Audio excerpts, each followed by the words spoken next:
There's a lot of it. I used to kind of love that when the internet, I guess when it was smaller, but we had nothing and then we had something, you know? That's how old we are, I guess. I'm going to post this picture of Godzilla in a hat to you and keep talking. How Christ, it's really beautiful. It's changed. It's a lot of people. You know, the deluge is real, and I don't know. We got lucky to get an early start, I guess. Is but that it feels hard to stay? It feels hard to stay afloat. In a way. It feels like a lucky thing to you. Yes, it does to me. Do you feel like grandfathered in some sort of way because of that luck? Because I mean, this is the thing I'm trying to wrap my head around lately. Is that like they're making fun of us out there? I believe in what I'm doing, and I feel like to some extent I've been able to make a career of it because it's in a way good. Mm-hmm. But a lot of it is that I started in a certain moment, and that the culture was ready for it at a certain moment, and I don't know what I would do now. So, oh yeah, I think about other head jobs. Oh, I don't know. Like I always think of like, what if I was the Dunkin's employee I see every day? I don't mean it like I can't think of other jobs. I just think about if I was trying to start doing comics now, what would I do? Oh, you know. Well, you have. That's what I meant earlier when we were talking about like you had a singular vision, seemingly most times that you worked on. Obviously, you have thoughts and have take plenty of notes. We've shared shared notes, like scientists. We're peer reviewed. And I forget where I was going with that. I seem like I really know what I'm doing, and I'm doing great, and I'm very You're great. You have a singular vision that you work on totally, genius, mostly, right? And I'm great. Yeah, and you're cute. And I'm so cute. You're cutie patootie. Yeah, but like you know, there's a straight line through your stuff. Whereas I always feel like I have 2 to 3 things happening. Yeah, I'm not saying you don't do side stuff like the Twitch stream. Those are always good. Ambiguity program. Yeah, I did. I kind of miss doing that, but it's a lot. It's a lot to wrap my head around. Yeah, streaming is tough. I appreciate that. I appreciate that it looks that way, and I have sort of like from the start. Basically, I have like kind of self-consciously tried to present a more contiguous and professional picture of what I'm doing than I actually feel. And I've tried to, I don't know, I work well with like focusing on one thing really at I admire that length, I guess. I really do, because I feel like I get that's what I'm struggling with in a way, and have been a lot of my times creatively. We have very different aesthetics though. I mean, true.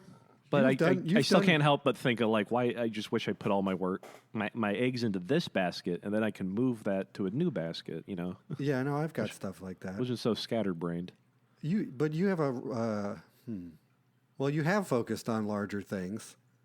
Yes, but like, at the same time, I'm doing like 3 other smaller things or whatever, you know? Yeah. I don't know. I always feel like I'm juggling different projects all going at once. It seems like you have a lot of things, but you have a raw, I don't know, there's a raw, beautiful automatism to a lot of what you do, I think. I can't enjoy that. I have to ride. I have to ride that dragon. But I mean, that is the thing that I envy of your stuff, because I feel in touch with that sometimes. That sort of feeling. That's sort of like, you know, raw clarity. I don't know, different aesthetics. And, you know, who knows if I have much more intentionally put all my eggs in one basket for the past year and a half with, well, I guess almost 2 years with Third Voice than I ever have before. I like started that project on the premise that, okay, this is going to be all my fucking eggs. And I'm trying to think that way going forward. But I don't know, like, what if that doesn't work, you know? Well, or at what least if I box you could say in? you tried. You could say you like Gave it your 100%. That's what Yeah, I think in but- my head when I overthink. Just the idea of just getting it done, too. Yeah, I can say that I tried, but I don't. I don't care that I tried. I want to build this stuff in a way that maintains my career at some sort of equilibrium. Right? What? So do you how you work so well in these little scattershot frantic spaces though? Do you not like that? Are you Not really. you just want to abandon that logic? I don't want to abandon it. That's where it comes from because it's like I want to do as good a job as I can, but boy, oh boy, did I sometimes feel like I ate a bit off more than I could chew in certain regards. And now I'm eating so hard because my cat is just all over my computer desk, which is small enough already. And there he goes. Okay, sorry about that. Cute cat, everybody. Do you love your Cat, pets? Everybody. No, I do not like them.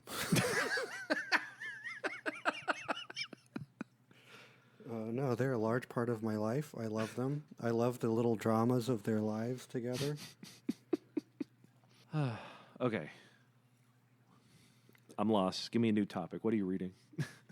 What am I reading? I know you read. I'm not really reading lately.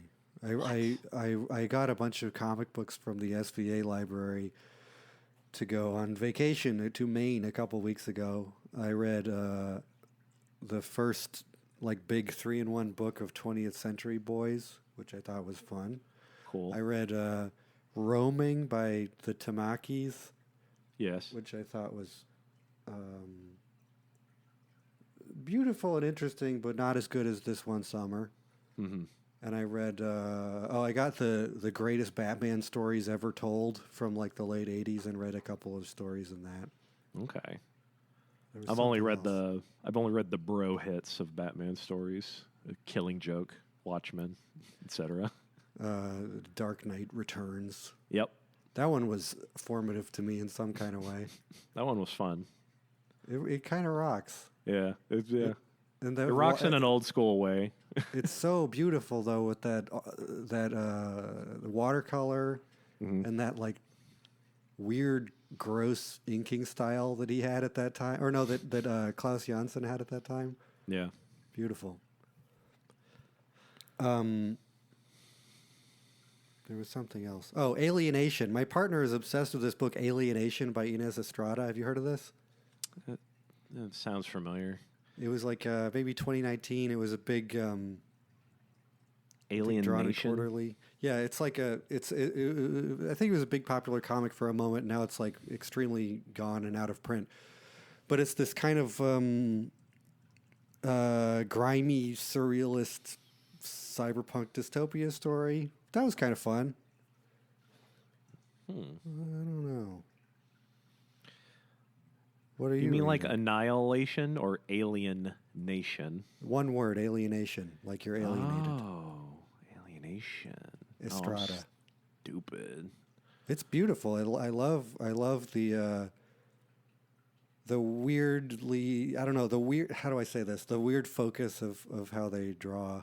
They're really, you can see that they really taught themselves how to draw certain things in a obsessive way.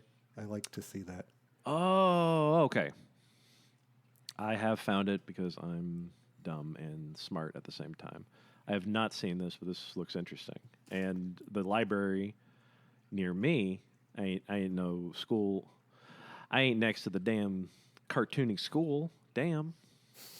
But the library near us, I'm just kidding. The library near us has a very good comic section.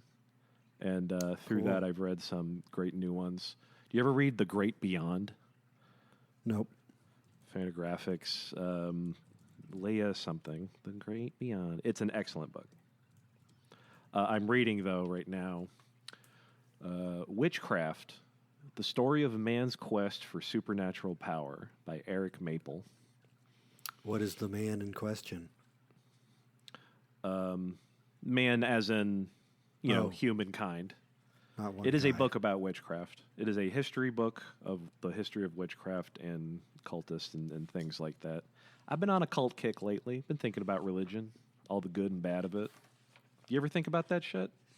No. What? If what particular any particular reason? I do think about that shit. I just I watched a bunch of giallo films, which are the Italian horror.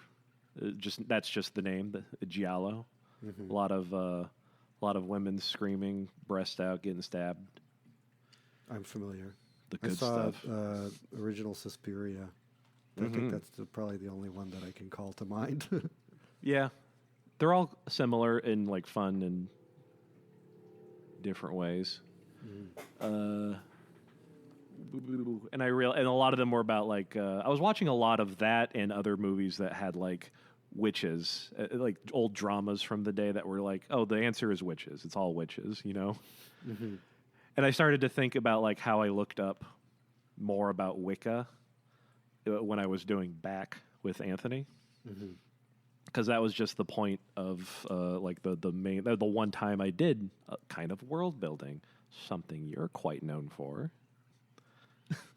That's what they tell me. Yes, continue. And you deny it. Continue the thought. I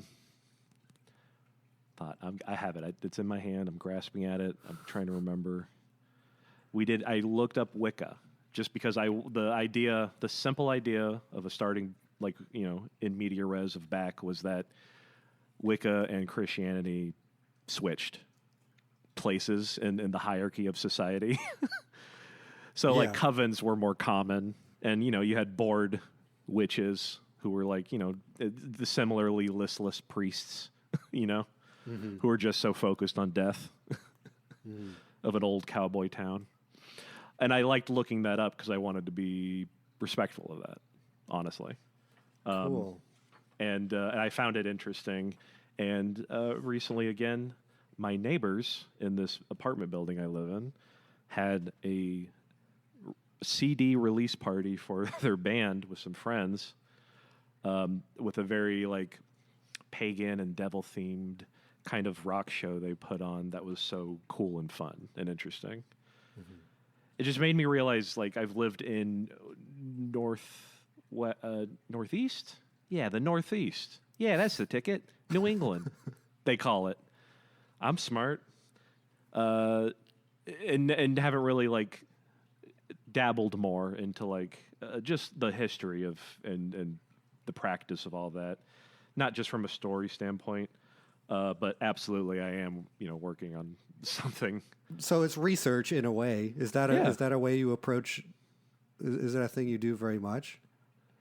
No, I mean beyond going to my neighbor's party. Yeah. No, but I mean in and then general, borrowing books from them. for other stuff. Oh, I like to at least read up on it, Yeah. And I've never been to Salem, the famous town of witches and their deaths, but I'd like to because it's near the ocean. I liked Back. I don't think I read the whole thing. It's been a while. That's a long project. How Yeah. long 6 years? do you like struggle to focus on a thing at that length, or what? How did that go? Yeah. No, I do. I struggle. I loved work. Anthony was a doll the whole time. We love Anthony. I'm gonna do a We Trump do. voice. Sorry. It was me just struggling to like pay it any mind when I was like, I want to do this next project. My mind just gets bored so easily. It is tough to sort of hold on to a certain idea, which is why when I brought it up earlier, it was something out of admiration, not and like just being like, you got a singular vision, you go for it. I know you do other stuff behind it, but I don't know. No, I appreciate that. I yeah. follow you. I have a little bit of that scattered thing. I mean, a big part of the thing that's defined my trajectory is that I'm attracted to these enormous projects, and then they take so long that they become my life, and then it becomes this space that I'm like kind of inventive within throughout the course of it. Like it's not just executing upon a concrete plan, I have enjoyed that, and I'm trying to lean into that. But most of the time, with like Vatu, I was like multitasking and doing several different things at once. But then for third voice, I tried to every everything in it. I have tried to design in such a way where it can keep my focus and be like the main thing. Mm-hmm. And so far so good. I've done a little things here and there, but I'm like worried. What if I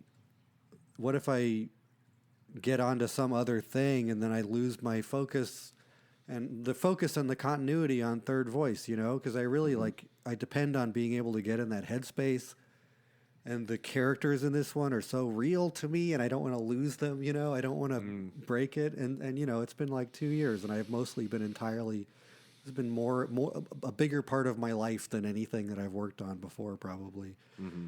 I am nervous about breaking it. I think about that often. I think about that often these days. Not just like the biggest thing I've worked on in my life, but like I'm still doing this. So I'm still floating. Floating creatively, career-wise. Yeah. I always tried to have at least one big plan a year for like the Kickstarter, a different Kickstarter, something else, etc.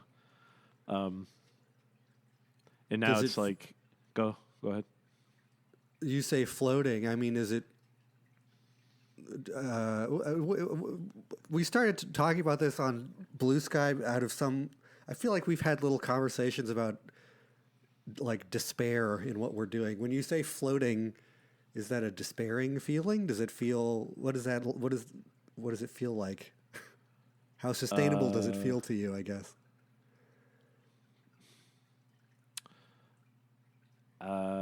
Pretty. It's hard to tell sometimes, and I try not to look too close at Oh it. yeah, I mean it's impossible to tell. I would think. And then, like I'm proactive about a lot of it. Damn, I'm also playing Minesweeper in a browser. Sorry, Damn. but I keep fucking getting the mine pretty quickly, and I feel like I'm getting owned. There we go. I didn't get like one of the open ups. You play Minesweeper? Not enough to know what the open ups are.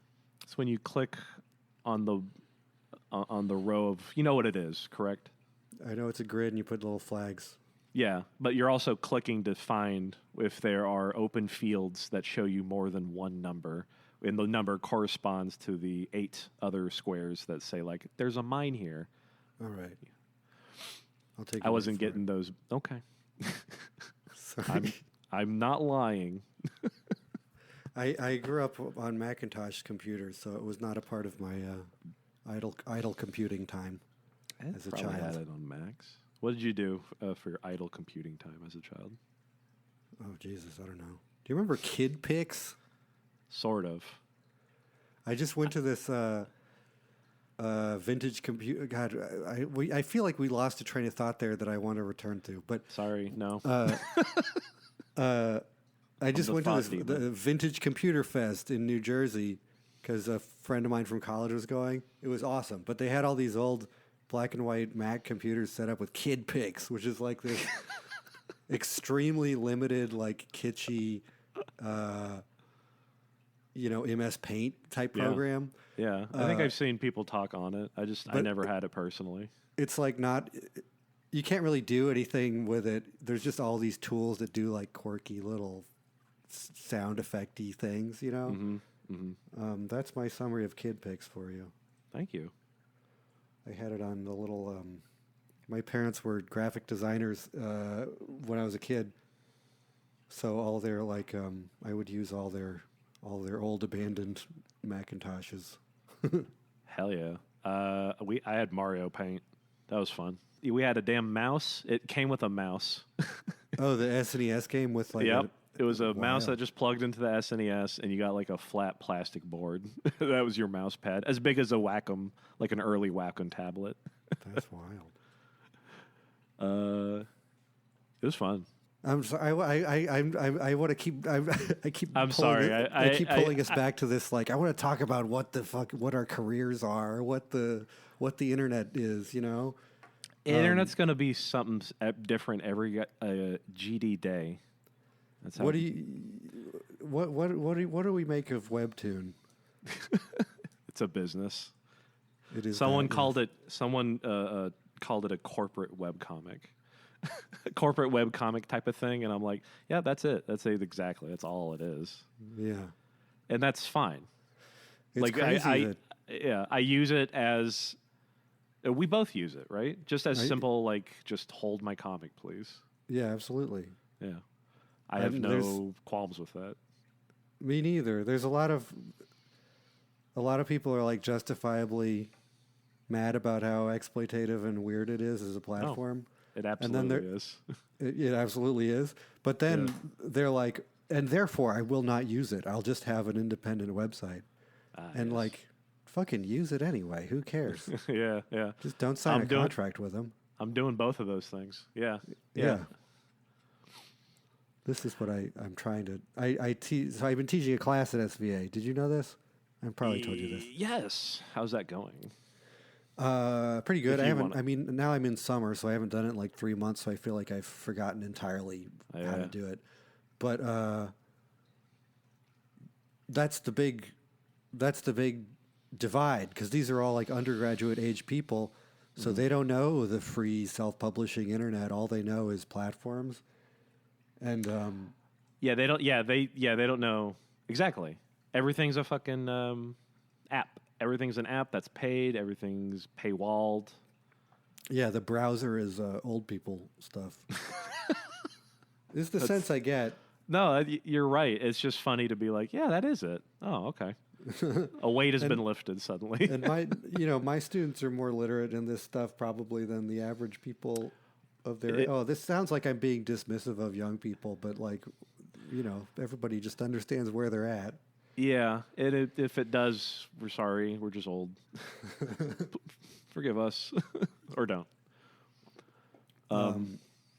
But that's the What is the age of the kids? Like a median of your 20 to 22.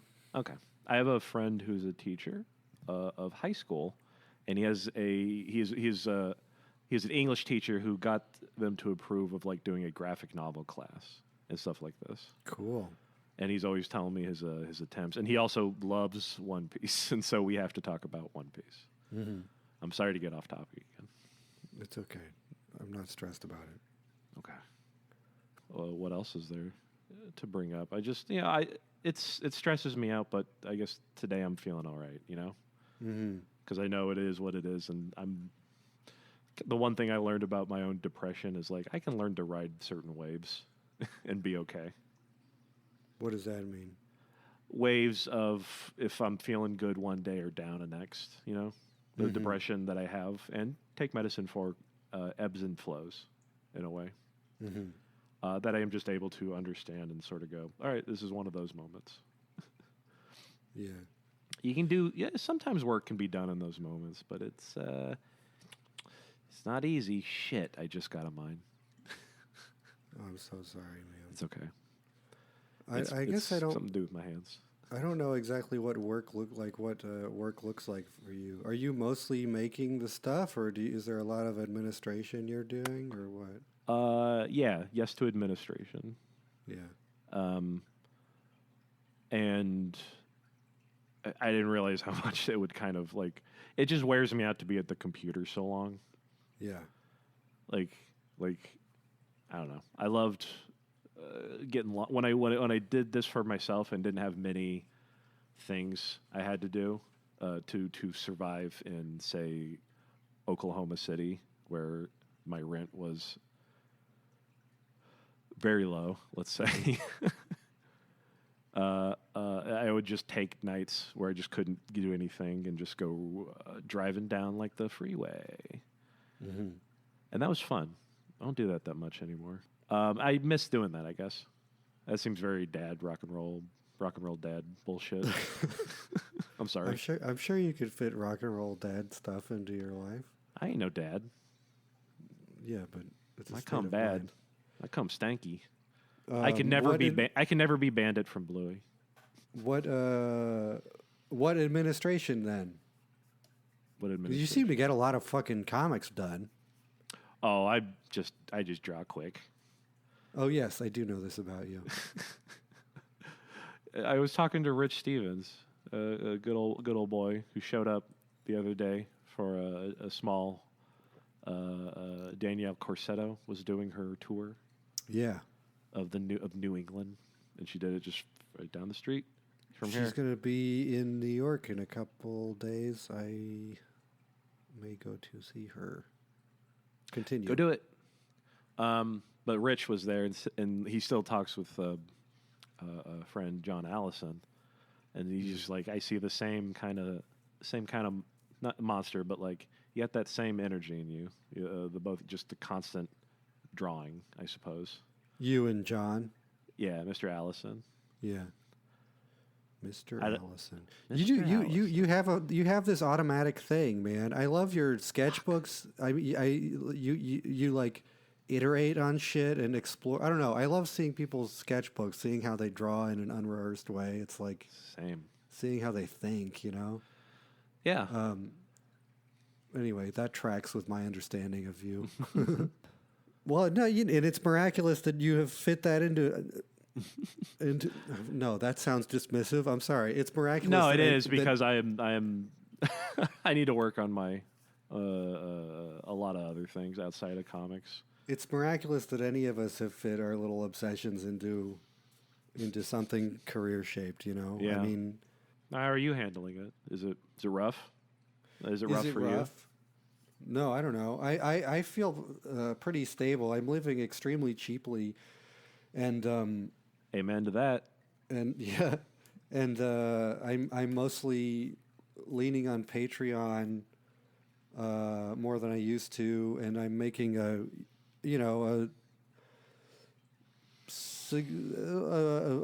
small fraction of my annual income from teaching now.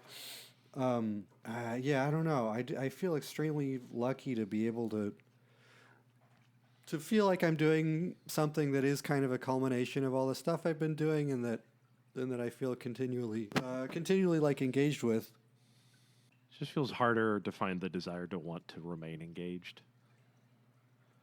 Does it? Sometimes. Yeah. Sometimes Yeah. I feel like I could throw it away. Start over. Fuck it. I feel that, I think. I mean, sometimes I feel that. I felt that a lot with Vatu. Just like being stuck in one big story that had such a structure to it, where I felt like I was locked in something from 10 years earlier. But then it was done, and it's like, it's great to have a fucking 15, however big it is, 1,300 page comic book done. That's wild. I have to admit that I've never felt something like I did when I finished like a bigger story with Back. It was Good Boy Pinocchio. That was always nice, but I felt always sometimes I rushed to the finish line too easily. You know, Like you slacked at the end? no, like you rushed to the end. Oh, yeah. Yeah, He is a good boy. That's among maybe one of my favorite things of yours. So thank you, just visceral, and I really love that book. thank you. That was a fun one. Can I tell you a secret that no one knows Okay. Sure. about the book? And everyone's gonna get. This is the scoop. This is scoop. This is the first scoop for your podcast. Sorry. I left off by accident one page of the overall story, and I don't think anyone has actually noticed. In the physical book? In the physical book, I forgot one page. So it is on the website, but not. It's in on the book. website. I just forgot to put it in there. Whoa. I And- have only read it on the website. So Oh, okay. Well, no one's like, maybe that's it. Maybe just people buy the physical book and never read it. I don't know. I'm sure that's a large percentage of people who buy any webcomic book. Well, it is for me. Oh, the damn books it. that you buy. Yes, absolutely. Yeah. I overbuy, man. I've got like a small shelf dedicated to books I need to finish or need to read. but I've bought them anyway. Yeah, man. But- Okay, let's think about some other angles we wanted to talk about. Okay. I don't have the dock. Oh, yeah, I do have the dock open. I I'm a got silly it. man. I'm right here. Oh, I'm right here. Oh, I can see you. Oh my god. Wow. It's Do you like overthink Fortnite. any other ideas? Do you put that energy into? Can you? I want to know what you're going for with those first two questions. You could maybe rephrase them. I feel like I'm. Oops, I missed that. I feel like I'm always thinking about the next story that I'm doing. You know, not the one I'm doing currently. You know, right now I'm doing that comic strip Creatures, which is very simple and very underthought, but it's nice. It makes me happy. The act of making it is nice. It's like prayer. Okay. Uh-oh. Heaven's like, uh-oh. No. It does just make me feel better to have done something than just wasted a day, generally. Even if it's like a comic I can show people. But I also loved making comics by myself as a kid all the time. That's how I kind of started, man. You know? Yeah. So I trying to seize that, trying to make that a job. Back when I did do it was tough, and now that it's not really my job, I'm back to being more free with it. But I still have those moments of I'm thinking too much about the next idea and not the one I have in front of me, which is was Me and You, but then I had to like sort of the comic about the cat and mouse. Okay. First of all, it's not your main thing career-wise right now. What? Topatico is a big part of your. No, I a lot of licensing for the. That's like the main thing for you. kind of. Whoa.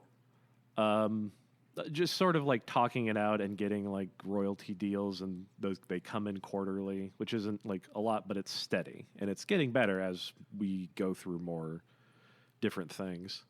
Little machine getting its running legs going.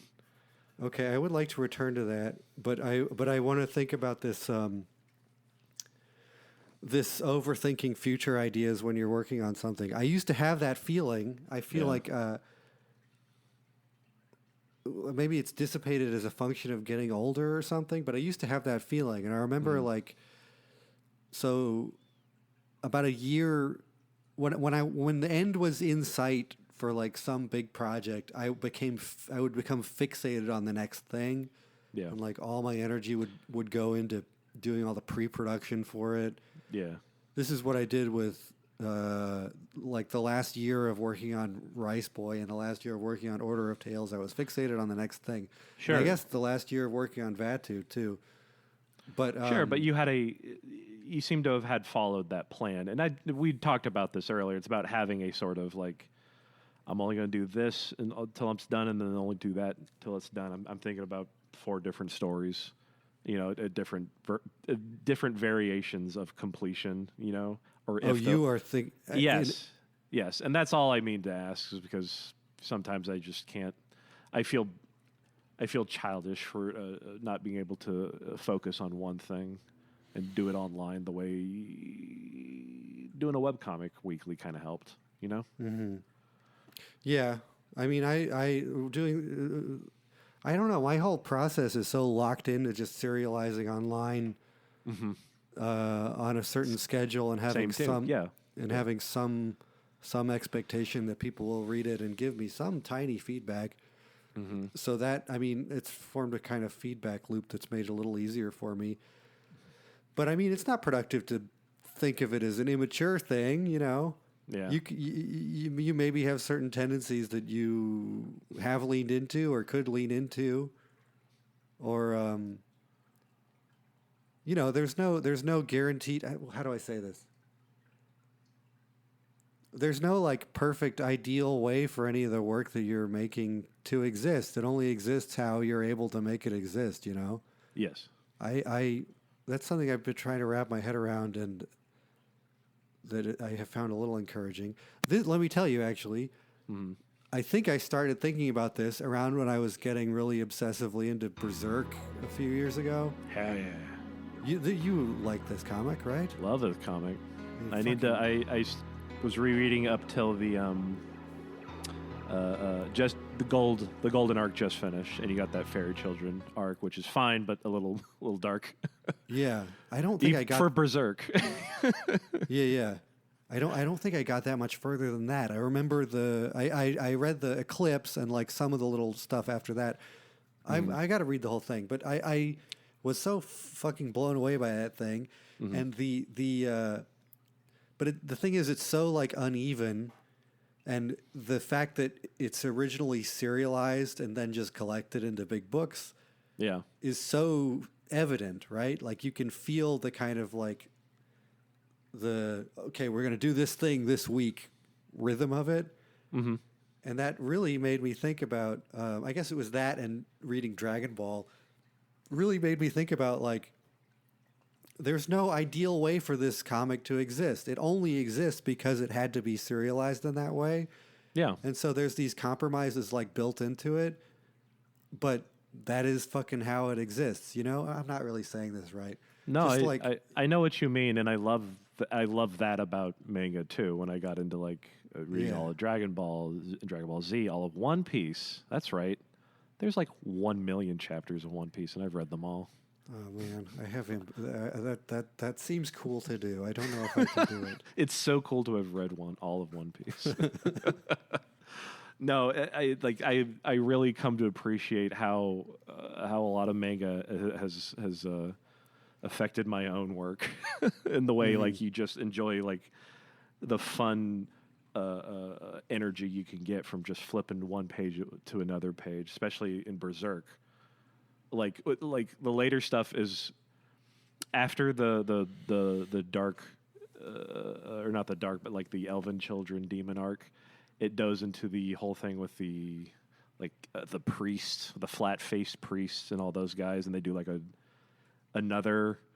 fake eclipse, a second fake eclipse happens or something. It just gets crazier and crazier, and his ability to cover up, or not cover up, but eat those pages, the allotted pages you needed a week or whatever, with just insane, like when Guts would swing his sword, it was always a 2-page spread. Because that's what his fucking sword, that's how big his fucking sword is. It's a big sword. And I loved that appreciation for the story, showing like this is how you use the medium to show that this is a big fucking sword. Yeah. It's beautiful. And I mean, the thing that I like, I don't know, I guess in like the interim when I was wrapping my head around finishing Vaatu and trying to understand like what comics were and what I was going to do, I realized that like so much of, I don't know, I feel like maybe in American comics we have this idea that the perfect comic doesn't make any concessions towards those sorts of serialization logics at all. Like the perfect comic is a graphic novel that's hundreds of pages long and is totally seamless and whatever, but just that's not how the fucking medium has ever worked. Does that make sense what I'm saying? Yeah. Yes, everyone wants to make nice, pricey, big books. And like totally internally consistent. Yeah. Yeah. No, I get that completely. And just it just like the too big, like I feel weird talking about Japanese comics a lot, but I read a lot of them. And it feels like the industry of the Japanese comics compared to the industry of American comics has differences, obviously, but some interesting similarities, and how it crushes one, how it crushes the artist. Yeah. And I remember a manga about. Do you remember the one about the bookseller who just depicted himself as a skeleton? Oh, I have seen that. Yeah. Yeah, and like his other co-workers are like a jack-o'-lantern, a haunted knight, a guy in a bag on his head. It's very cute, but it is real stories of him as a bookseller in Japan. And I remember one of the chapters was about getting the new American book order, which is big, huge hardcover, big paper stock, just a heavy box of 6 of those. for a small man who has to deal with like the size of manga. Have you ever gotten like an actual jump from Japan? Like Oh, in yeah. like a side. Did you I ever go ordered there? some of those. I ordered some of those to show my students. Yeah, it's so I love- interesting how it's just newspaper. It's cheap fucking paper because it's supposed to be thrown away. Yeah, I mean it's analogous to the floppy monthly American comic. I mean now that those are like fetishized in a certain way where we Yeah, don't throw I was them gonna away say or whatever. I bought some like indie floppies from my local store, and these are pretty nicely like printed. Yeah, no, and I in mean their like own way. the modern The modern monthly floppy. superhero comic is occupies this weird negative space where like it's like historically a disposable medium, but it is printed so beautifully and expensively now that it would be ridiculous to throw it away. Yeah, it would be probably disastrous to throw it away. It would You think? feel rude. A lot of print companies would go under. Yeah. Oh yeah, no, and they depend on you to resell them and all. Yeah, I also have not picked up a good old floppy in a while. I did have a moment during before the TV show, the comic version of Walking Dead. I was catching up with that week by week as a floppy. That was my one time I was into floppies. Was that and the other Robert Kirkman stuff. Battle Pope, I think was Oh one. my god, I remember that one. Battle Pope. It's been a while since I've been like since I read anything new in that format, but I love some old shit. I don't know. I love Yeah. I bought a bunch of old like X-Men and various black and white indie floppies from the 80s and 90s on Yeah. eBay recently. I love the format. It's beautiful. I mean, thank God we don't have to do it that way now. But it's cool to see. Thank Yeah. God we can just put it on the fucking internet now. I don't know. There's something about the ritual of, say, making the zine, the floppy. And doing that Absolutely, stuff. there is. It But, is. It is work also, but that you can like. yeah, it's I also thousands of take- dollars also. Yeah. That's why I at least take pleasure in just doing the Greachers comic on paper again. I used to Oh, do a this lot is of unusual comics for on- you? I mostly stick with Cintiq. I mean, I'd sketch all the time in those books, but I mostly stick with Clip Studio and digital. Oh. But I recently just realized I needed to like get my mind off of the computer and just bought a cheap sketchbook at the local store around here. And just So- started doing I used to make comics on paper. Like I used to graph it out, with a ruler and everything. You get those panels nice and straight, baby. Ooh, mama. That's what I do, baby. I know. I love doing that. The kind of finding the ritual and like just doing the simple math of like, all right, 7.5 inches, half of that, etc. Well, I've never abandoned that, so I have. It is fetishized. You should for try. me. Abandon their ways. It's fetishized for me, but I wouldn't think of it in those terms, like it's a ritual or whatever. I just like this is just how I do it. Wow. No, I I've had to tried make. to I draw had to it. find some kind of magic, huh? Yeah. In my life again. Wait, so I love the Greachers things. I don't know. I'm enjoying those. This is how does that feel? It feels nice. Thank you. I mean, To hear work on it. to No, work no. on it. Okay. How does it feel it to feels hear nice. me say Thank that? you. No, that's not what I meant. It feels nice. Thank you. No, it is. It's just like it's something for me. That's my thing for me. But I love fucking posting it anyway. I love I love just showing, like Mom, look what I drew. That's how I've kind of been. And I to an unhealthy degree, I think to some part of me that needs to admit that. I don't know, but What do you mean? just looking for validation Oh, too yeah. much. But I do enjoy, like, I always feel better physically when I make something and I'm looking at it myself. I'm just like, I like how this came out. especially with your hands again, because I like Clip Studio and the quickness of those things, but it's just not the same. Mm-hmm. Like it's not supposed to be the same. Clip Studio is good, and it's quick for me. And I have a Cintiq, so I draw very simply, very big with like my whole arm, baby. You just work with a brush, right? Still. Oh, I use the brush is a small part of it. Mm-hmm. For third voice, it's like a brush for like character stuff and some costume stuff, but mostly it's a G nib. A G-nib. The manga pen. I know. I never got good at one of those. It rocks. Cool. Oh, you could do it. I know. I found a comfortable way, and I don't want to, complicate it Yeah. because that'll ruin the fun. Yeah. No, that you roll with wherever you land to some extent. Yeah, I guess I have to come. I feel like maybe a part of me needs to be at peace with that. Mm-hmm. Otherwise, I don't know. Who cares?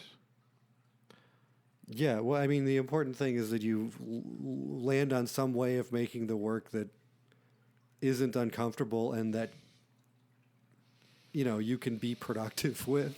Mm-hmm. And that tendency is always going to be maybe pushing against like trying to learn new tools and teach yourself new obscure things, and like it's probably not worth it to do that to some extent, right? Yeah. You got to just figure out what works for you and move forward. Yeah. I always worried I would be like that.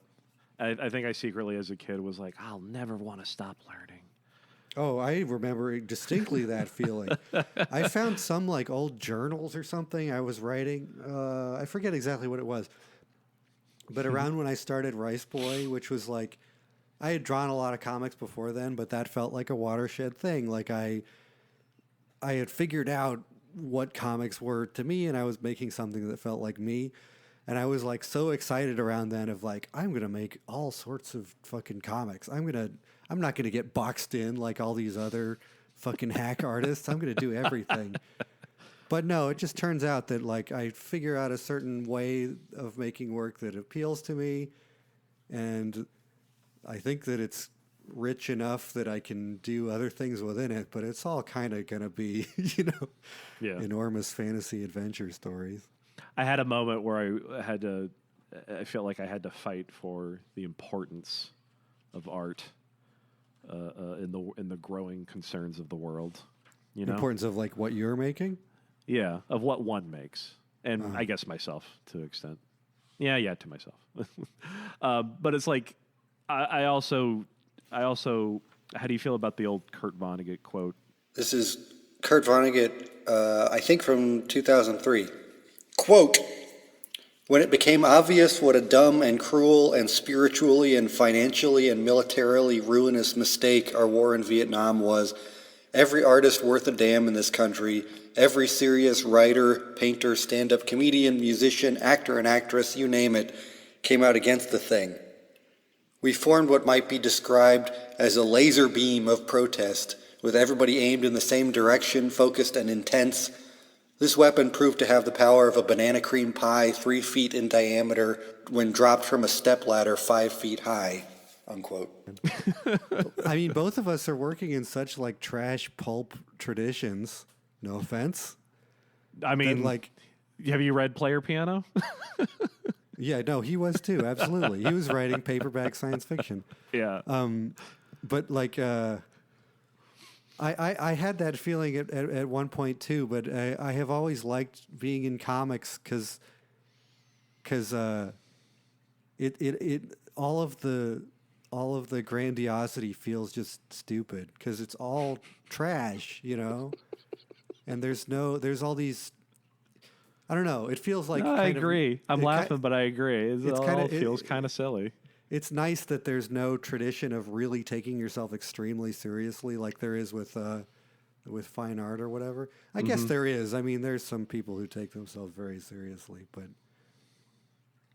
they commit to it in a way sometimes. Yeah. I'm half-heartedly taking it seriously. Yeah, I mean, I kind of don't. I have had. I have had feelings about that that connect with that Kurt Vonnegut quote but like I don't think that it works that way. I mean, I don't think that like we're not really doing political or like we're not really doing social or political or activist work here. Really, we're reflecting on what's happening in the culture. Maybe we're building some sort of ways of thinking and talking about things, but Yeah. I don't. I think it's a little goofy and pompous to think that it's politically important. Yeah. Is that I always is that I- rude of me? I don't know. No, no, no. I'm like on. I felt like I had that moment for a while, and I felt like I wasn't getting anywhere. Like, I felt like no one believed that. If I wouldn't out and say it, but I felt like I believed it, and it feels less and less like a like thing to give up on. Some kind of pride, in the work that you do. Well, there's been a weird. I mean, think about like the span of time over which you and I have been like public art people. Yeah. The way that our pop culture has talked about, politics in art has changed so dramatically. Mm-hmm. There's this whole the way that people talk about what art means politically, or like what the argumentative or ideological subtext of pop culture is. 15 years ago, we did not talk about that. Yeah. That's they talked about that in academia, but that's kind of a early 2010s Tumblr innovation that has put that on the forefront of our mind, I think. To oversimplify, that's how I think of it, at least. Yeah. That's part of the depression comes and goes if I think too much about this stuff and just forget to be the guy. Oh yeah. I'm gonna be the guy, just like that video game people like. Did you? I'm curious what the licensing shit looks like. Is that interesting to talk about? We can. If it's not interesting it to is. talk about, It's not. Well, it's not interesting. Like that's the real thing. It's just I'm just emailing folks. I'm talking to like people, like Hot Topic, and people within that. But it's through a guy who knows a guy. So it's a lot of emails and a lot of getting on like Google calls and just saying or no to bad designs they do. It's boring. But it does sound kind of boring. if you spread the seed enough, you will grow crops, so to speak. Yeah, Crops will come. if something clicks to the extent that Yeah. that your various mimetic offerings have clicked, I guess. Yeah. We're just we're trying, and yeah, it just takes a while for any fruit to grow. Yeah, that's just such a wild. I get the sense that it frustrates you to think about, but it's such a wild outgrowth of a career trajectory in like independent comics, to have like one thing or like one couple of things be latched onto, and to have this whole to have to be like litigious with all these people selling bootleg shit. Well, I'm not like licensing it or whatever. litigery. That's what it's called. That's not really. I keep my eye on them, and maybe I'll just do something. Get an idea from them, like oh, that's a good idea. I'll do that. Thanks, bootlegger. Yeah. That's a great attitude, I feel like. Yeah, it's just like I don't want to sit there and like just bully them with my fucking expensive lawyer, however much they cost. I don't know. I don't have one yet. Feel like I'm gonna have to have one. You shouldn't say kind you of don't have- shouldn't- trajectory you got. Shouldn't say you don't have a lawyer on a public recording. Oh, okay. I do. I have an agent. He's just a licensing guy who's helped me get like emails and is very sweet. Otherwise, and that's all it is. Just Zoom meetings and stuff, and it's interesting the deals you can get, but it does take a while for anything to come to fruition. I'll admit this on a public recording. I am trying to get a animation sitcom, animated sitcom. Wow. New Wave Rasta pitched and bought by someone. The only hang up, you know what a showrunner is? I mean, broadly. Okay. They run the show, essentially, for any Yeah. given sitcom. I don't want to do that. I don't want to move to LA and do that. So we're looking for a guy. Yeah, I mean, We're looking for a guy or a gal. Yeah, it seems like that would really deform one's life to do It just that. And takes then a you're- while. And then So you're we've been beholden working to, on like- it for like 2 years. and then they could just fucking cancel it. I mean, sorry, no, I don't know. You know, who knows? But Exactly. if No, you- this if was you- happening during all the Zaslav HBO Max bullshit. if you like, yeah, I don't know, that shit stresses me out. Yeah, That's- it's crazy. That's wild. I wish you luck with that. Thank you. It's been kind of in a good spot. This is the most I've talked about it too, not because of NDA, just because there's nothing really to see yet. Mm-hmm. But yeah, we've talked to some folks. Folks are interested. Mm-hmm. Life moves on. No, I'm gonna cut this. I'm not articulating that thought well. Okay. Give me a second. I shouldn't have drank this whole enormous beer while I was talking to you. So- Yeah, I shouldn't have gotten high. We It's could try going- again. We could try another again a sober time. This is going quite charmingly, I think. Okay, I hope We'll so. we'll do a little bit more, and maybe if listening back over it, if it's insufferable, maybe we should try again. I agree. So, have you done stuff with like publishers? Because I've been thinking about like, it seems like a lot of people don't stick it out with just like the self-starting, self-publishing thing, and I don't know what the fucking move is, but what are the institutions that you've been involved with as a comics person? Mad Magazine, which doesn't exist anymore. Yeah. That's not true. They still print reruns. Nickelodeon Magazine, which doesn't exist anymore. E-Bombs you- World. I haven't Did been you in do E-Bombs some World. books with? I did a book with Oni Press. Yeah, I did Graveyard Quest with Oni Press. That's right. That almost rhymes. But the two editors I was working with do not no longer work there due to this and that. We don't have to get into it because I don't really know. Yeah. They got bought out. Yeah. Suffice to say. Yeah, they got bought out by like Lion Forge, right? So I'm technically getting a quarterly statement of how much advance I have left to owe them, which is down to $12 now. Awesome. And the advance wasn't that big, but I think my royalties are that low. But don't take my word for it, folks. I don't really give a shit. Except now that I am at this moment of like, I don't know if webcomics, I don't have that dog in me anymore. It would be fun to publish something again with You someone. don't have that dog in you. I don't have that dog in me What do you mean? to make a everyday webcomic. That's not true. I've been doing that right now. Yeah, you're just talking about how much you're liking working on that thing I don't have the dog in me to do the classic webcomic routine. with You know? with the whole pre-ordering, printing a book. Pre-ordering, printing a book, making a fun website. I know people do it. I know I am doing it. I don't know. I was getting frustrated with myself only thinking of one way through this problem, and I kind of want to try to like make a book I can try to publish, with someone. I think that'd be fun again to try. I know it's not the only way to do it, but I kind of want to try it. Yeah, I've done it all the other ways, and now I'm tired.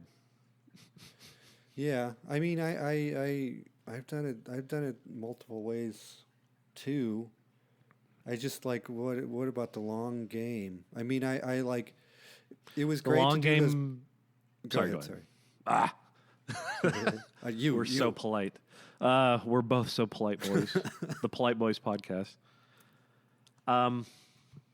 For me, when I think of like the long game, it's the next story I'm going to make.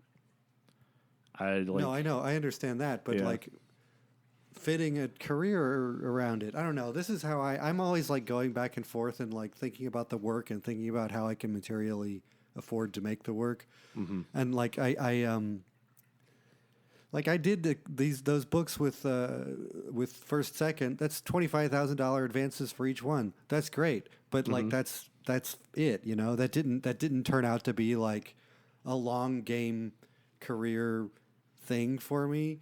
The thing that is, Did they sell well? If you want to talk about that. but the long game. I mean, the backbone of all this has been the self-published thing, and the long game to me, as clear as I can see it, is doubling down on the thing that I own. But I don't know. I just like I think I'm insufferably mercenary about this shit. I don't know. I have that same mercenary within me. But sometimes I wonder about letting them sleep, you know? And just like, I love the love of the game. Like, I'm in a specifically, luck, like this is where I think about the luck of it, because I have the dog and the meme and all that licensing stuff that's doing okay for me. You know, I got Patreon too. Yeah, I got them incomes, brother. You should see my W-9s I throw around at the club. yeah, again, that is a wild fucking variable, this licensing thing. Yeah. So I'm just trying to figure out where I stand anymore within like webcomics or comics, and want to make a stand. Even if it was a wet fart. I want to hear that fart. Yeah, man. Me too. I love your various farts. Your work, I mean. No, and it's encouraging that you're so excited about this weird comic strip thing you're doing lately. That's cool. Yeah. I'm loving it. I don't know. Some of your shit really taps into some perverse dream logic that I really have always resonated with. Thank you. What other angles? I don't want to go out without saying something nice about yours. I love the work you put in for everything, for every episode. Fucking, I haven't read all of Third Voice, but as much as I've read, I fucking love the nastiness of the long nosed boy. I forget his name. I'm sorry. Spondule. Yes, he's so funny. Oh, I'm so glad. I never really done funny shit.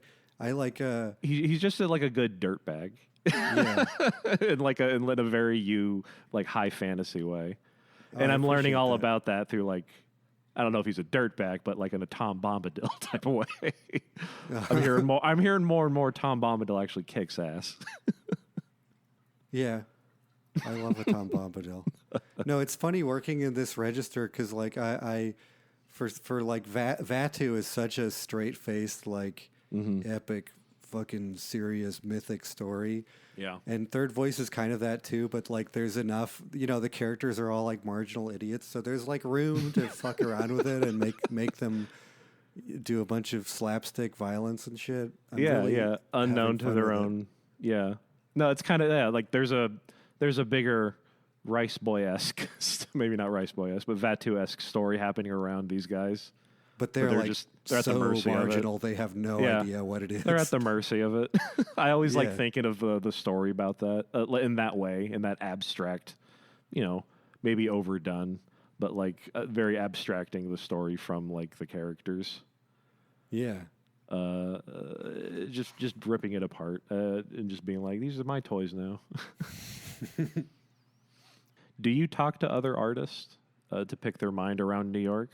Not just cartoonists from like your class or me, friends and stuff like that, but like I told you, my neighbors are like have their rock band. It's really cool. I remember just picking her mind about just like Wicca and paganism and stuff like that, and she lent me a bunch of books that she had about like witchcraft and shit. And I was like, cool. And I was like, cool. I'm gonna get a first idea, and it is interesting spiritually. Like we can get into that. Maybe that's episode 2. Spiritually, I do find it interesting, but I can't help but like I am working on kind of a long-term idea about religion as a whole, or maybe beliefs as a whole. Mm-hmm. Yeah, I find That's the other part about like wanting to focus on one work at a time. I find I can give it that polish, Yeah. of a thought, And of if a you're, complete thought.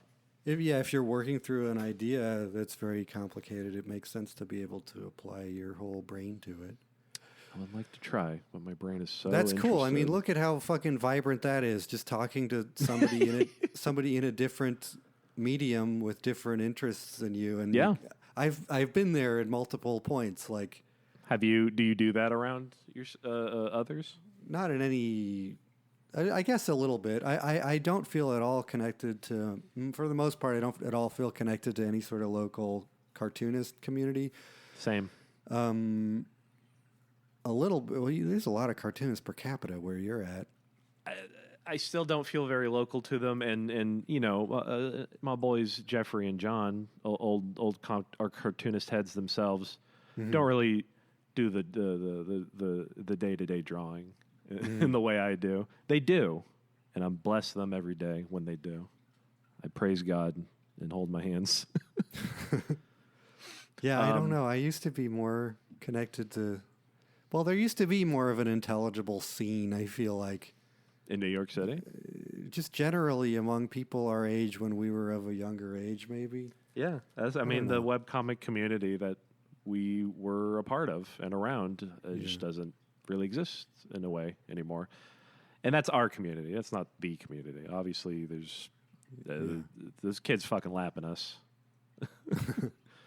No, we'll but never- I never do. be I mean, friends with. like, there's a lot of people around me who work in other creative areas that I get a lot out of talking to, and I mean, I think a lot about like when I was in college, I did not go to an art school. I was like the art person among my friend group, and they all just had all these wild specific little interests, and I got so much fucking out of that. I mean, it's so energizing to me to see like different angles on creative questions.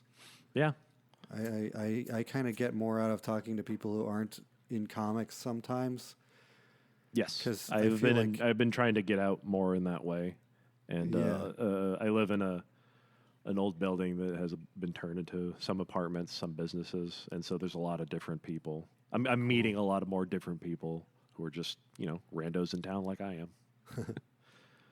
I like talking to musicians. There's a few music people around me, and like because music is so totally opaque to me. Like any sort of sound thing, I don't Yeah. understand, and I cannot understand making it.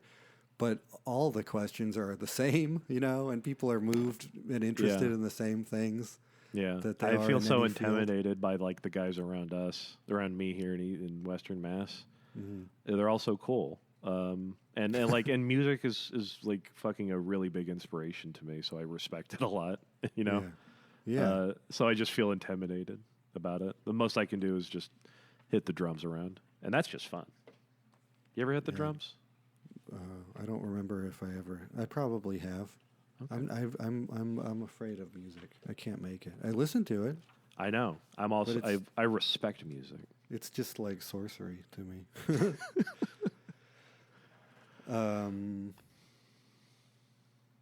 Cool. Okay. Good hustle, Casey. It's the same to you, Evan. Did we do it? Is this the outro?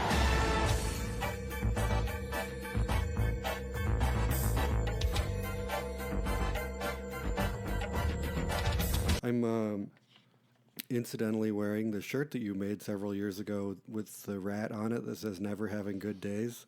Oh, great. Do you know Thank the you. one? There's a big yeah, I remember that guy. there's a big hole in it because it's very old. And I remember No. this is probably like 12 years ago, seeing somebody else walking around downtown Brooklyn wearing this shirt. Isn't that wild? I guess so. Yeah, I never know if anyone liked any of the shirts I did that wasn't just the meme. Yeah. I that felt was- like I felt like I don't even like shirts like that anymore. I say wearing a Simpsons shirt. It's a delicate thing. There's so much of them I don't like. And then like a big part of how I guess when we were sort of starting out, a big part of how people conceived of the web comics as a career was like you made the comic and then people bought the shirts because Yeah. that's like how nerd culture worked at the time, and Yep. it's not now. And I never really understood that. I've never really done comics where people want to buy the shirt of it, probably, but I wouldn't even know what to make. Yeah, I mean, I still buy them occasionally, but it's if I like the art upon the shirt. I'm not looking for a joke, which was kind of the bread and butter for a while when we started. It was Yeah. like shirts that said something about us, the wearer, or just a joke that was funny. Yeah, why is that so insufferable now? That really became obnoxious in a hurry, just culturally. Yeah, well, I mean, nerds sort of ruled that culture. And when I say nerds, I mean like the Marvelification of our culture. And that kind of thing just became like super oversaturated. And so I'm going for, if I am, like, I'm going for artists or art I think is cool or I like. Yeah. Or I'm trying to be an adult and getting more button-up shirts. Yeah, I'm doing that occasionally. I have a whole stable of them that I wear to teach my little class, but that's about the only. That's It's where a very that's, adult thing. That's where I try to look like an adult. Yeah, teaching Yeah. my webcomics class. The last time I saw you, wasn't it? You were in Manhattan for the. Was that the National Cartoonist Society thing? Yes, the National Cartoonist Society, hereby referred to as NCS, was having their yearly awards, the Rubens, and Oh, that was what that was. yeah. Well, it wasn't. I wasn't going to the Rubens. That was in like Jersey somewhere. But since it was close to Hearst Tower, the people who owned King Features, Right. the old comic group who has Crazy Cat, Popeye, Blondie under its belt, etc., and who made the website Comics Kingdom, which is what I was a part of for a while, invited everyone, NCS or not, to their Manhattan Tower for just like a small get together, a pre-NCS get together with other cartoonists and who were or were not in or whatever. I was invited. I had a flat invite as someone who did a comic for them. Yeah. Cool. So I went. I was like, that'd be fun to go to. I've not been to an NCS thing. I'm not really a member, but I am a cartoonist. So I tried. And go ahead. I didn't bring it up just to bring this up, but the Rubens just happened again. That's the award that I just won. One of them. Oh, motherfucker, won. Congrats, brother. In thank you. It was in San Diego, so I couldn't have done it. But they had me send a little send a little video in the occasion that I would win. But looking at pictures of that event and pictures of the event that you were at in Manhattan, it's so fucking classed up, and there's all these people in tuxedos and shit. Yeah, I mean, Nothing mine in- was. Nothing in comics is like that. Yeah, they like Hearst has the money. Like this was Manhattan overlooking Yeah. Central Park. It was a nice view. I mean, and I that's just had literally it's literally the Citizen Kane guy. That's the guy. That's what he's based on. well, thankfully he shares the money a little bit or cares he's a dead little bit now, about but- comics. Well, someone up there still cares about comics to some Yeah. degree. That they let out like a floor 43, which is only for these types of events. Nothing That's else is cool. there. Well, he did famously William Randolph Hearst. I think this. Well, this sounds like it might be mythological, but he like just stubbornly refused to cancel Crazy Cat when it was like not very popular, just because he liked it and believed in it. Isn't that Yeah, adorable? didn't he put I heard it was someone who owned like the paper. I didn't realize it was Hearst himself said like I still like Crazy Cat but only go Sundays instead of doing the dailies. Oh, I think he pushed like he wanted to keep him doing it but like pushed him to just do the big like beautiful Sunday strips that he did and not do dailies anymore, which, we look at Crazy Cat and go, "Wow," to this very day. yeah. I mean, they are beautiful. Yeah.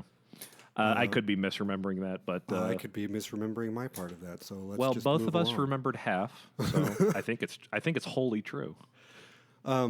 Anyway, I was thinking about that, seeing all these pictures of this event in San Diego that I now wish I had gone to, and how like it's I feel sometimes like comics has this tiny little cultural footprint. You know, like I go to something like a TCAF or an SPX that feels like this huge miraculous collection of the most incredible self-motivated artists in history, but then like it might as well there's no record of it happening on the internet or anything, and it has this really, I don't know, this really grimy marginal texture to it, and then there's these couple of tiny relics of like the time when that was a much bigger part of pop culture, comics and Yeah. the newspaper, you know? Yeah, old money still has some room for the Walker clan, the Mort Walker and his brood, who are still doing Beetle Bailey and the like. Is Dilbert still going? Do they all suck now? I haven't looked at newspaper comics in years. I mean, it depends. I check the local paper sometimes. When I go to a coffee shop, there's usually like a discarded local paper, and I just like, all right, there's Garfield. That's not very funny. Blondie, all right. Why is she still married to that Dagwood? But it's nice to see new ones like Phoebe and her unicorn. That's kind of a newish one. That was by an old school webcomic head, I think. Cool. I have not seen that. I can't remember her name, but I do know. I believe you can trace back. I think Ozzy and Millie. It's that Oh, I artist know that from one. Keen Spot Day. Yeah, I fuck. I'm sorry if I'm misremembering that, but I always see Phoebe and her unicorn in there, and I'm just like, hell yes, one of us made it. Well, I mean, made it. I mean, I guess that's Made what, it. what is making it, you know? I know. I We've- have that thought, and then my next thought is, what the hell does that mean, man? We've made it, in a way. yeah. I mean, It's just there was always something about there was always something about the newspaper strips because Oh, they yeah. they loved that shit back in the day. I read all these things about like how like Ernie Bushmiller, like everyone loved Nancy, you know, and he got brought out to L.A. to like write gags for some silent film or Buster Keaton thing or whatever because on the strength of his gags in Nancy and on that stuff alone, or Al Cap doing what's the comic he did? I'm sorry, it's yeah. on the I'm tip of my trying tongue. It's about a big dumb hillbilly who's hot and his hot girlfriend. Anyway, Al Cap sucks though. That's the other aspect of Al Cap. Is that he's also a dipshit. But like they were still like you read about like their career, you know, Yeah. back then and then the 30s or whatever, and you're just like, God damn, that just doesn't exist here anymore. That barely existed in the 90s for someone like Scott Adams and his weird empty Dilbert house. Yeah, incredible. Man, that guy. there's a great video. I know exactly the one. And I'm going to take you out here so you can see the reverse view of the back of the house. Some of you might recognize that tower up there looking down on the pool with its two big eyes looks like somebody you've seen before. Somebody like Dilbert. So it's a big Dilbert head I designed into the middle of the back of the house, so he's sort of gazing down on the pool area. The tour of his empty fucking house. Perfect. His huge mansion that looks like a fucking liminal space hotel room. Just a perfect portrait of that guy and everything wrong Yeah. with his wrong Empty. with his brain. Empty. Incredible. Really scary. Go check it out, folks. Yeah, so I mean I read newspaper comics, but I'm more I was more motivated by the graphic novel thing, Sure. and like I think that a sort of formative thing for me was the boom in that kind of publishing in like the early aughts when I was in high school, I guess. Yeah. And but we're both talking about a similar thing where like we come up with these like these structures in our heads as like the authorities to kind of appeal to, right? Like the newspaper. That's what I looked up to. Like the Yeah. newspaper was one for a while, and then webcomics was that for a while, to be quite honest. When like the web was a new thing and I started reading like 8-bit theater and other weird stuff, I was just like, this is great. I want to do this, you know? Keenspot was the golden ring. And I had a fixation for a while on like getting my shit published. I sent in a pitch to Slave Labor Graphics, Hell yeah. wouldn't you know it, a notoriously poorly paying and exploitative publisher. But that was like the dream for me because it was very hard to. I mean, you say webcomics was the thing to appeal to, but that to me represented like breaking from that authority-minded thing because we were just doing it ourselves mostly. Yeah. You know, Yeah. I mean, there was still sort of being recognized by your peers and building an audience, which is something to Yeah. reach for. And there is nothing like having a printed bound work of your own stuff, a finished product. Like it really is something to like hold that in your hands when you do something like that. It's wild. And I had a similar like it was newspaper comics I looked up to, then web comics I looked up to, and then around the end of high school, beginning college, I started to read more indie comics like Jeffrey Brown, and his whole thing was big at the time. Yeah, And so we're the same age, and we're the Yeah. exact same sort of wave is what we're talking about. I think. So that was my intro, and then I like started to find more James Kochalka, R. Crumb, and all a bunch of indie stuff from a local comic store. I was like, oh god damn. Yeah, I wanted So to it- specifically. I'm sorry, I keep talking over you. I wanted to specifically more traditional interview style ask you about like how you got started doing this. What are the vectors that made you sort of take it seriously? Do you want to roll with that at all? Is that Yeah, I mean, interesting? it was actually cartoons. Like I loved cartoons as a kid. I still do. I still enjoy like checking out some like what's new. Like what are fucking kids losing their mind to, or what are ruining children's minds these days? You know, if it's good or not. And I know that vector changes the more and more I get old, but I can still recognize like a Big City Greens, a new a Disney show of recent is still making me laugh. You know, I like it.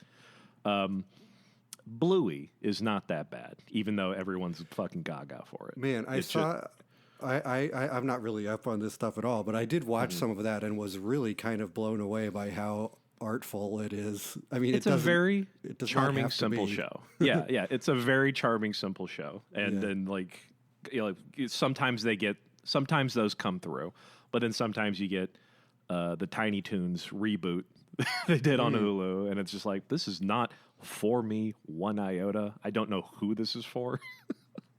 That I is hope it's weird. not for kids, but I don't know. It's for people our age, but Yes, with slightly that's what I'm less- worrying. with slightly worse taste than us. That's what I worry, is that a lot of cartoons are mostly just for just baiting nostalgia from people my age who have no discerning cares. Yeah, I'm trying guess- not to be that mean. I'm sorry.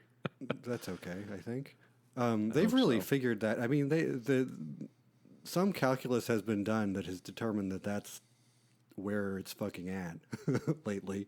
Yeah, I mean, I bring up as when it comes to animation, I bring up Futurama because it's came back from the brink 4 times, got canceled by Fox, got its DVDs, movies, which whatever, which also ended. It had a Comedy Central run, which also ended, and it just came back for Hulu. So it's had 3 series endings. Oh, they're actually making new ones now. And yes, a season 12, the second season of the Hulu is like airing now. That's And 25 years now, right? Yeah. You mean, can hear that's- it in Billy West's voice. I mean, come on. Yeah. We got And the they're gist. and they're doing more Ren and Stimpy too. I don't know if you've heard about this. No. Sans John K. They're doing it. A leak of the first episode came out months ago that I was like, me want now. And it's more in line with the later seasons, which is like, we're still very good, but it was just Billy West doing both voices instead of him and John Kay. Oh. And man, you can hear the age in Billy's voice. I didn't think it was that bad, but at the same time, I have to be like, well, I can't fight this rising tide of reboots. And the Beavis and Butthead reboot's pretty good. Oh my God. It's really funny, right? I love it. Yeah. Oh my God. I got kind of obsessed with it for a while. I got, It can work, I guess. yeah, I mean, if it's done with enough vision and like, I don't know, bitterness. Yeah. And I thought that was kind of brilliant, but I kind of am just ready for, I'm just primed for that in particular, I guess. Yeah.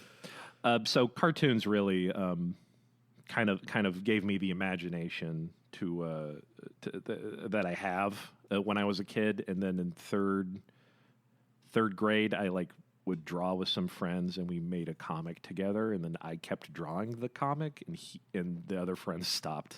So I just Oh my God, exactly parallel experience for me. yeah. So like I took a lot of my momentum as a kid and energy was like just redrawing Looney Tunes or Rocko's Modern Life episodes verbatim, or as much as I could remember them, just with my own characters on paper, just like because that's just how I got that energy out of me. That nervous little energy as a kid was just spent drawing all types God. of like I had little animal characters. That and stuff. rocks. It's just so cool that you can still do that and that you have refined what you're doing, but you're still doing that same kind of thing. That's so beautiful to me.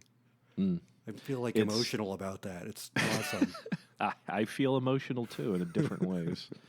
It is kind of fun to go back and I went back home to Oklahoma to my parents' house to grab a bunch of old sketchbooks and stuff that I left behind when I first moved to Massachusetts, and I have two big tubs full of sketchbooks and art and stuff that I did around high school and college. A lot of the earlier stuff is kind of lost because I remember once as a kid being really upset with myself for some reason and throwing away a lot of those old comics. Thankfully saved by my mom scanning and sending her sister, my aunt, some copies of those comics, and then they found it again and showed me, and I was like, God damn, I thought I'd never see some of these again. Wow. Very. So your parents were very encouraging. Absolutely. That's nice. Mom especially. Cool. But Dad was there too. Give me a thumbs up in the back. I'm sorry to interrupt you. It's striking how much of this is exactly parallel to my experience. Like I was obsessively drawing shit, different sort of different sort of focuses, but I was obsessively drawing shit for my entire life in similar ways. And it was so I had this real problem with being like just enormously embarrassed by anything I had done months Yeah. before. Up until around when I was in college, so much of it doesn't exist anymore before like late high school, probably. But I have. Is a it still huge somewhere? Yeah, go ahead. I think a lot of it is trashed, is long gone. Oh. But I have a huge amount here, and then I know that there's probably hundreds of pounds of sketchbooks at my parents' place in North Carolina. Yeah, I built two big tubs, Yeah. plastic tubs of sketchbooks, and the way I would since I drew enough, I would just get a big sketchbook, and that's filled with like fully inked comics that I would scan. So that's just how I sort of archived my work instead of having loose paper everywhere. But I have that upstairs in my apartment now, or in my loft, and it's just very. It's interesting to go back to it because a lot of it is just sketchbooks and shit, and it's like, oh, I remember the angry weird kid I was back then. How about that? God, I could see him perfectly when I look at these weird drawings. Vertigo about this. Yeah, I had so much like weird, obsessive, mopey energy in my like high school drawing practice that I think is still, I still feel it. It's still a part of what I am trying to articulate through art, but it's like more tastefully done now. Yeah, It's like See, embarrassing to look at. it was a similar mopey energy, but in high school I had discovered webcomics and started to figure out how to make and post my own. And Drunk Duck was big, which was a very simple, form-based, submit your own comic, update it yourself kind of website that I really thrived during. I had a bunch of different, comics going at once. A lot of them got like trashed after a while because I ran out of love and was like, why? I felt embarrassed by like so publicly, failing for one story or another. And I've carried that kind of energy of like, I gotta put out a new story, like like I'm my own editor or I'm my own publisher essentially. And I've carried that energy throughout most of my damn life. And only now am I like pumping the brakes enough to be like, do I really need to keep pushing it in this way? That makes me more tired. That makes me more frustrated in ways that is hard to hard to articulate in some ways. I'm very lucky with the meme and everything, but I still push myself to be like, I got to make the next story. I feel that. I mean, there's a way in which, I mean, if you're trying to be like a mostly self-published, like self-starter artist as a young person, you kind of or there's this way in which it looks like you just have to work yourself to death to do it, because if you ever stop working, then that's it's only going to click if you're working as hard as possible at it, and if you're trying to like make money at it, then you are induced to be self-destructive and insane about that.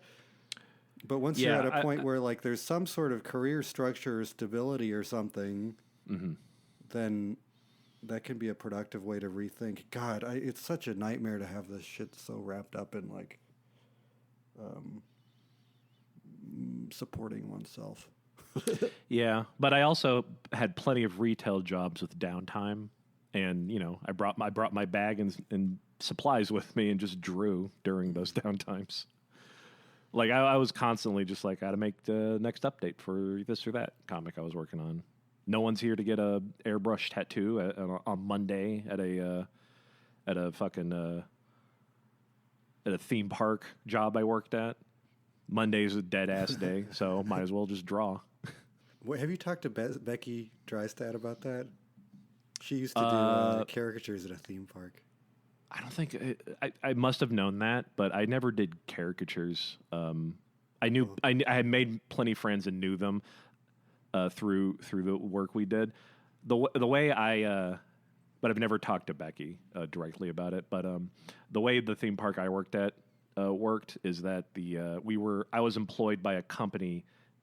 A different company than the theme park, and they just did airbrush and caricatures through Six Flags related places, like in Texas or in Oklahoma. Well, actually, our place is called Frontier City. Cute. But it was still Big Time Design is who I worked for, not Frontier City. And they offered caricatures and airbrush tattoos. I started airbrush, tried to learn caricature, got really bored and upset at the same time by it, because you're just picking and choosing through a bunch of noses.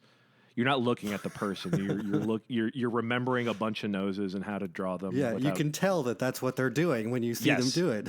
Yeah, and I've seen plenty of other caricature artists like phone that shit in, and I've also seen them do great shit. And I'm just like, that. You know what? I think I'm comfortable doing the airbrush shit because it gives me more downtime and less fucking people looking over my shoulder. Yeah. Well, that's a high pressure, unimaginably high pressure. Contest. I mean the ones I've seen do it are just let it water off a duck's back. They just don't let it get to them. They fucking. There's one guy who completely phoned it in and just didn't give a shit. I have trouble was happily smiling and just like.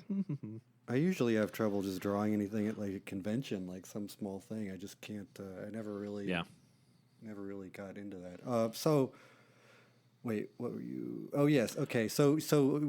Like early 2000s when you were in high school, you're saying you were like already Yeah.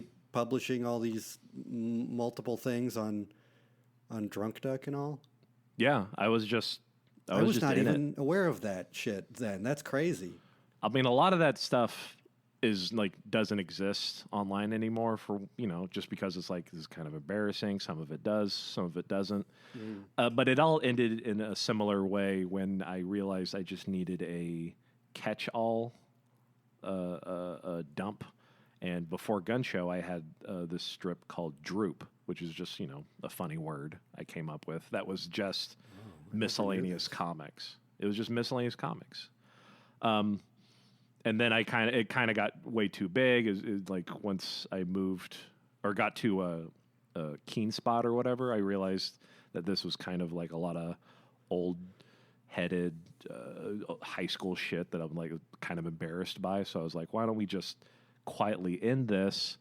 And then I tried, and then that's when Gun Show started, and then became essentially what Droop was, just a dumping ground for ideas, which I also ended. Wasn't Horribleville also like an all-in-one type project? When was that? Was that after Gun Show? That was before Gun Show during my college years. That one was specifically, it was very all whatever it wanted to be, but it was like specifically I was drawing myself and my thoughts and different things. I remember that. Yes. So that was a little more structured about like me and my life, I guess. Yeah. Or at least my thoughts, not really my life.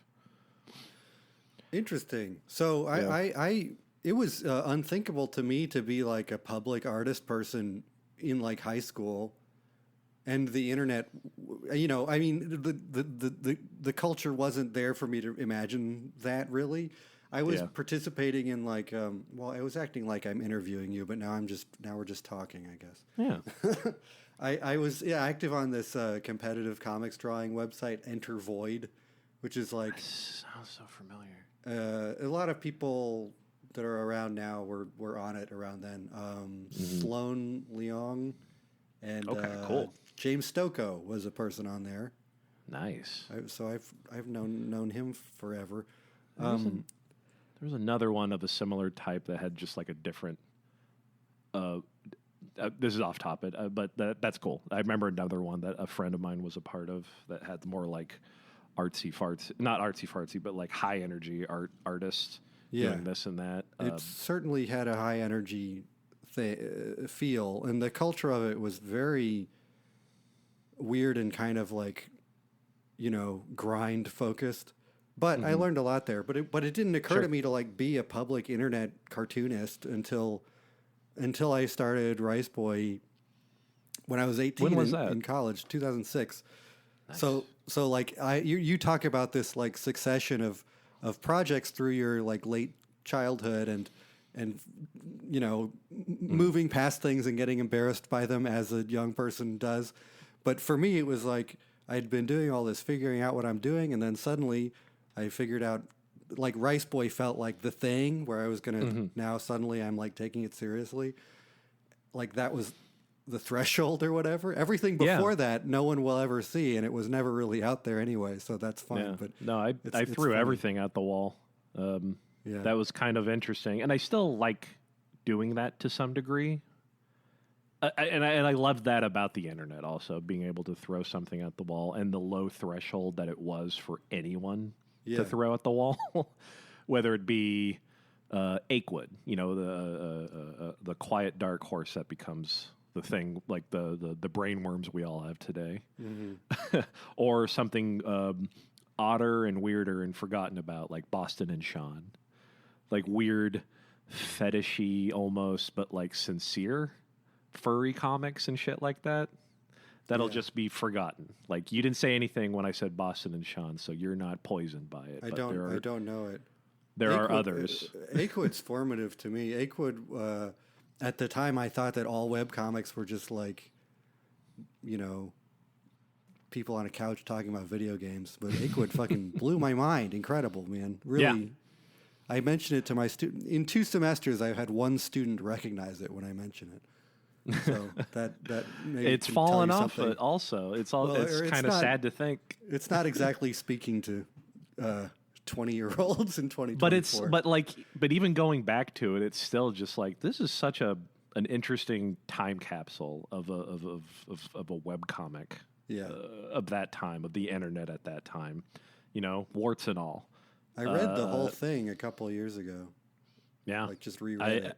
I'm due for a reread. I have the fucking really cheap books that Onstad made himself. Mm-hmm.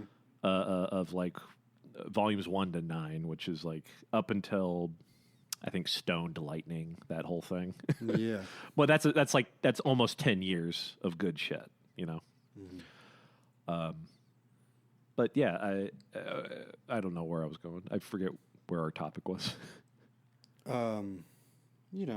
Just web comics, I guess. Just web comics, I suppose. It's so funny that that guy, I was a part of, the scene starting in 2010 or whatever, and I felt like I sort of understood everybody in American internet comics, Mm-hmm. and I've never even met Onstad. Well, he famously didn't do a lot, Yeah, and still doesn't. he do a seems lot like he's kind of in a different world con- or whatever. Yeah, con stuff. I mean, he did when his book first came out, The Great Outdoor Fight with Image or Dark Horse, I guess. It was Dark Horse. And I met him briefly, only as a fan, at a what's the Portland indie comic convention? Floating World. Oh no, it was Stumptown. Stumptown. I met him at Stumptown once, just as a fan, just being like, "Thank you." But yeah, he seems like he's kept to his own devices as he's gone off the Achewood train and then back right on it now with his Patreon and whatnot.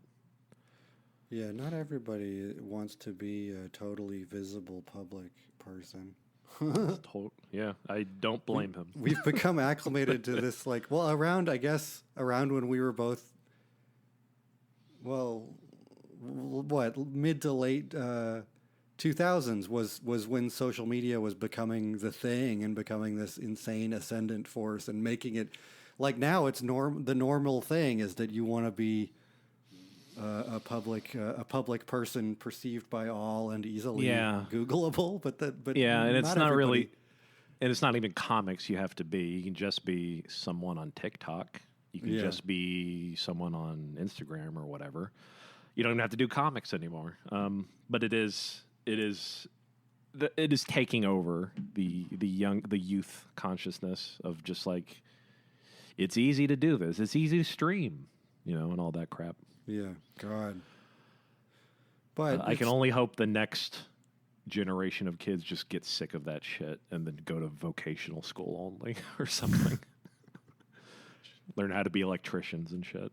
I mean, there's always got to be a contingent of people who are sick of the shit. We're just not necessarily aware of them.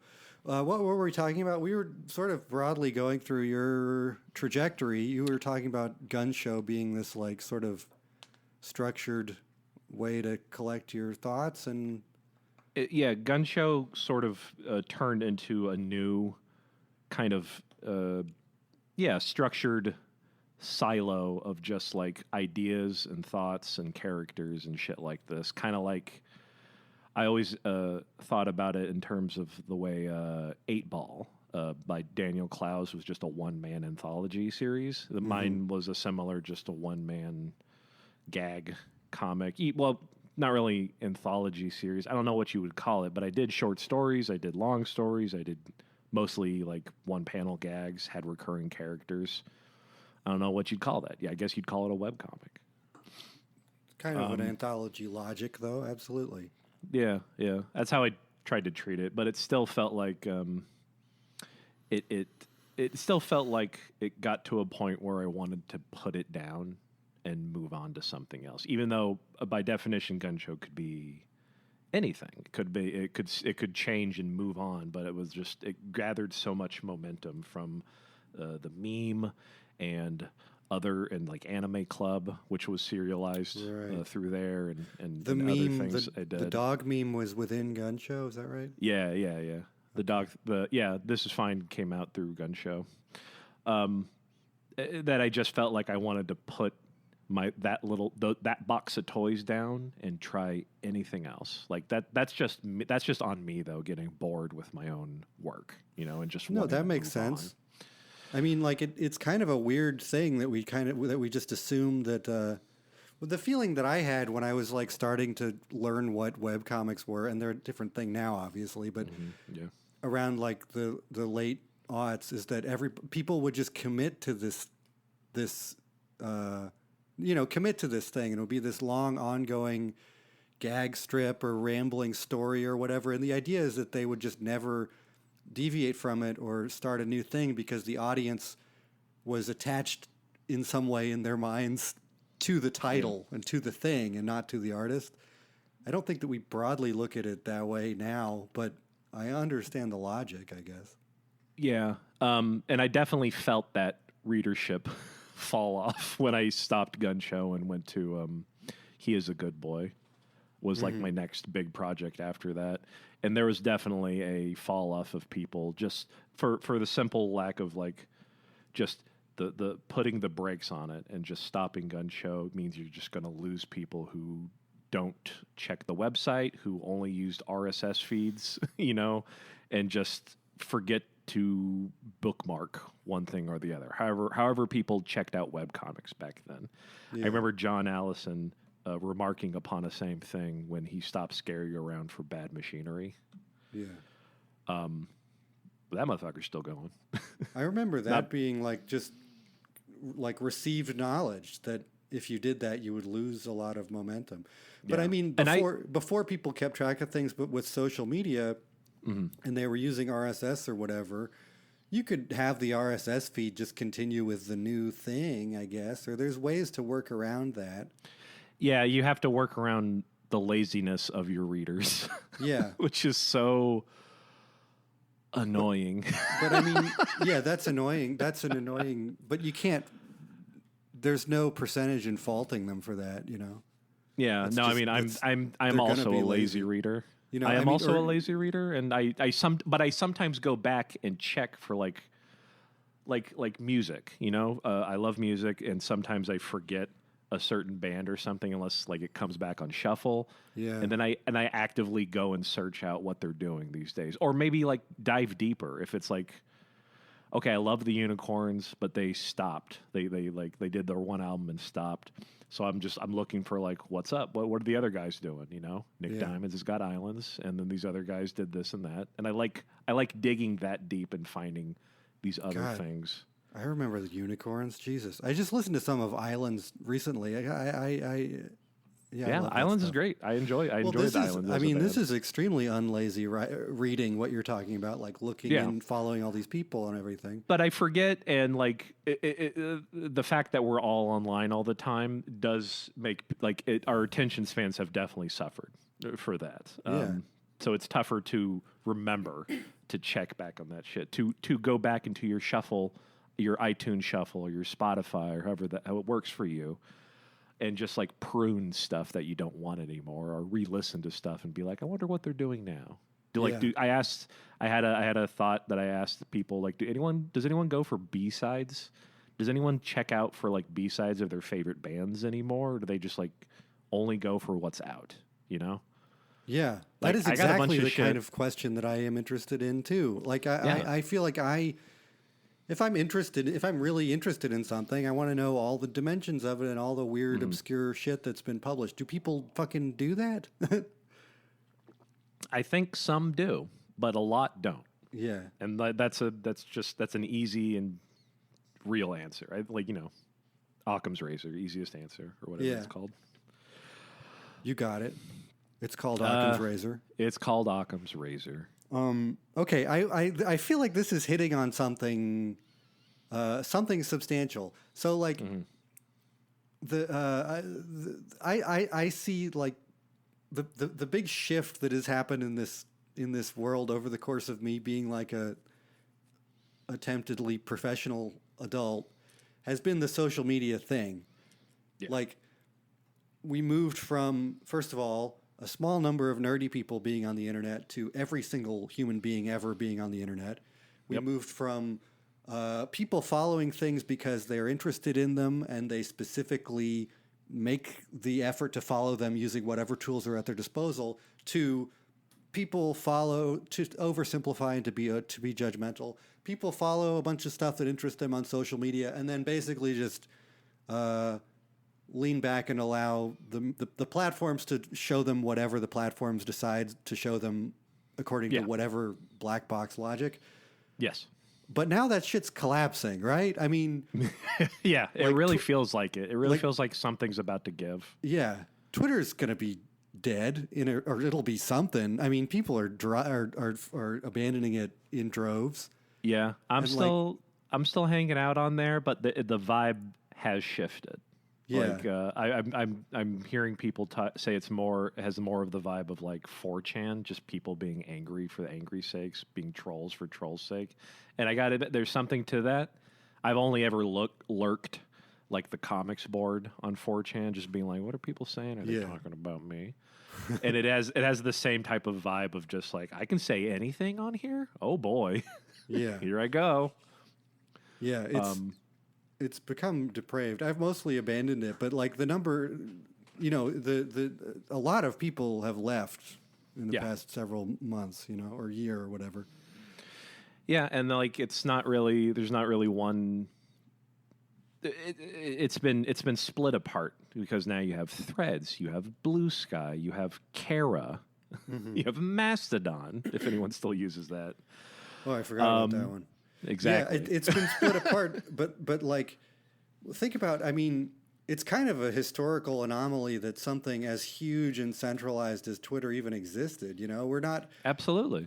guaranteed a replacement that occupies the same enormous space. So I wonder, like, what the logic is now. You know, I want to like, I would love to engineer just a better and more intentional way for the public to engage with shit that they like, but I can't do that. So I wonder, like, just what's gonna Yeah. fucking happen.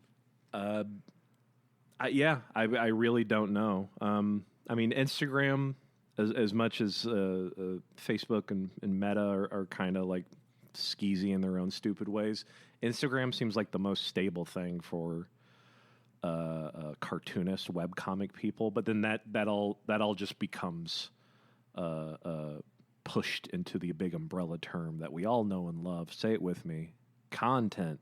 Right. Content. That's funny and that it- you see it as the. Sorry, continue. It's the only one that I paid enough attention to that I'm like, it's easy enough to follow a certain webcomic or artist and just follow like a little serialized thing they're doing. Yeah. Like Simon Hanselman famously did real well when they were doing Crisis Zone through Instagram. Their pandemic thing with Meg Mog and Owl. Which was great. I loved. It was like as good as Akewood was in its prime. I was just enjoying like these awful people doing awful things. And it definitely has the problem that is Meta, the company, which is pushing more AI, which still has the stupid algorithm, the black box algorithm of just like force feeding you this. And And not, everyone- you know, you follow a thing and then you're not Yeah. reliably actually following a thing. Yes, every time I open it up, it's the algorithm. It shows you first like the For You algorithm page. You have to actively find the way to be like, no, show me my curated timeline. Yeah, and the you thing can that I do it, but it's specifically- fucking yeah. it's fucking hidden every time. You just have to click you have to touch the Instagram logo, and then it'll say For You or following. Hit following, and you'll see it. No one wants that anymore, or no one who has the money wants you to have that anymore. Yeah, I mean that feels like the thing to me. I mean, any corporation that owns something like this is going to be despicable and inhumane. It's all going to be kind of fucked up. But the where the rubber meets the road or whatever, the Yeah. part of it that has deformed our experience of following shit that we like on the internet is the algorithmic thing. I mean, like all these platforms like Instagram just sort of tactile. You don't use it as much. I use it. No, I mean, I get sucked into it. I mirror my comic there, but I don't really have a comic that works for it. But like, fuck it, I'll put it there too. Why not? Sure. Yeah. The structure of that app suggests to you that you're looking at a chronological feed of the stuff that you follow. I mean, I feel like that's self-evident by the way that you interact with it. But if you look close enough, you'll realize that it's just giving you, like, if I follow someone new and then I go back to the regular algorithmic feed, it starts showing me nothing but their posts as if they've been posting in a row. Yeah. And it's just, what it's doing is just catching me up on all their posts throughout the past year or something. Yeah. I'm so sick of these machines thinking they're smarter than me. Yeah. I don't need them to do that. If I want to see all the stuff, I'll go look at it. Yeah. Yeah. The only one I've enjoyed, quote, playing with is the YouTube one, because if you do the bare minimum of like seeing your recommendations and then clicking the three dots thing, and just being like, there's two things you can click in that settings for every recommended video on the front page of your YouTube that says like, don't recommend this video or don't recommend this channel. Mm-hmm. And you can tell it afterwards why not, and you can be like, I don't like this video, or I've seen it before, Mm-hmm. And that's like the most I've trained an algorithm to actually give me like interesting shit through YouTube, which I know is not like the best platform, but it's fun. Yeah, I mean, there's just again, none of these things are like good. It's just there's so much. That's where so much of culture is. Yeah, right there's now, a startling lack of not just media literacy, but like computer literacy when it comes to how people interact with these things. Mm-hmm. And there are people who do and figure it out and just like shun the apps and say like, I use bookmarks every day, and RSS still exists in some form elsewhere. And like, God bless you guys, but it's like, I still have to worry about the others too. Yeah, absolutely. Yeah, I can't just focus on your guys' stuff. I have to worry about, to some degree, the money I have to make to continue living and being alive. Yeah, and I've had that conversation too. Whenever I complain about this stuff somewhere, yeah, I hear from a lot of my audience who is around my age, and who grew up with the internet being how I remember it being. Yeah, and they all figured it out. Yeah, they all use it in a much more smarter and in control way, and they use RSS and everything, and that's great. But yeah, what are you going to do? I mean, I can't make everybody do it that way. Yeah. What about new kids who might get a lot out of Rice Boy or Vatu or my work or anything like that? Maybe some of the weirder ones will adopt these arcane traditions of RSS and bookmarks or whatever. But no one's not most. But of it's them. like, you have to like sort of teach them that. You have to sort of. It's like, I remember trying to learn RSS back in the day, and that just felt like a weird. Like I didn't understand it until I started doing it. Like, and thankfully there was Google Reader and Dig and stuff like that, just to be like, oh, now it makes sense. Mm-hmm. But a lot of kids don't even know how to like do bookmarks on stuff anymore. I'm feeling really old talking about them like this. I'm sorry. No, I don't. I don't. I really, really don't. Because it's not a. We learn to use the systems that we're in the ways that we're induced to learn the way that they work. Yeah, everyone knows tablets and phones, not really desktop computers anymore. Yeah, that's a huge divide. This is a thing I run into with my students, or I've run into a lot, and I want to say this in a way that doesn't feel too judgmental either. But like, there's a lot of like basic things about image processing that I learned automatically because I was using Photoshop on a desktop computer. Like you can't do that without knowing how DPI works to some extent. Yeah. And now all these platforms on the iPad that are like so user friendly and slick and everything just elide that entirely. So you could easily get really developed, like do really sophisticated work in Clip Studio or whatever on an iPad, and not really understand what DPI even is, and you can't. Yeah, have suddenly any your sort of image career. is too big, or Yeah. suddenly your image is too small, and you It's don't know going to be why. too small. or I think Clip Studio has a direct link as like a upload to Webtoons, like a file in there. So it's like, well, then you don't have to think about it anymore. And that's you know? like, that's friendly of them, I guess. But you can't have a career doing this stuff if you don't understand fucking dots per inch, man. Did you, when the internet was new and we were young enough, that did anyone like at school or whatever like sit your class down and teach you how to use a search engine or like desktop literacy of some kind? Like, here's what a file folder does, and here's what the C menu or the C drive is, and shit like that. You know, I don't know. Well, I never learned really PC file structure stuff. That stuff is still mysterious to me. The C drive, what is that? Yeah, but that's I was just the saying, main drive. My parents were graphic designers, so like I learned a lot. I feel like I was a lot more literate in some of this stuff than people Okay. around Were me. they mostly Mac users? Yeah, like exclusively. Okay, well, you still understand how like the file structure in a Macintosh works. Yeah, you know? absolutely. And like I can translate if I'm using a non-Mac Yeah. computer. But I don't remember being formally taught that. I was just thinking about because I go to this bagel place, and the guy who works, one of the guys behind the counter, strongly reminds me of this high school teacher I had. So I was thinking about this high school teacher I had who taught the graphics and communication class, where we did a bunch of like desktop publishing stuff and worked with like real old obsolete offset printers to like figure out how industrial printing worked, and like Cool. so much stuff in that class. I learned probably more that's applicable to my career in that class in high school than I did in anything in college, in like an Oh, yeah. actual art school in college. So I went you, to just Mr. a Davis. Thank you, Mr. Davis. I went to a state school and almost flunked out because I was very bad at it, and still trying to be a webcomic artist on top of being a full-time college student. So that wasn't great.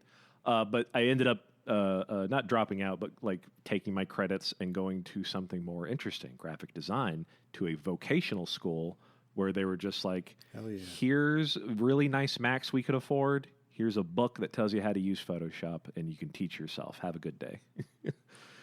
And that was helped me a productive for lot. you? That was very productive for me. I learned how to use InDesign, Photoshop. Learned how to screen print. They had just like this fucking place was had too much money, and it just bought a screen printer, and I just learned how to actually do that for a shirt. This is all shit that's uniquely applicable to what you have ended up Yes, doing. I was very excited to be like, oh, this is what can be taught at schools. I don't want to learn math anymore. Yeah. I don't want to learn how to stipple.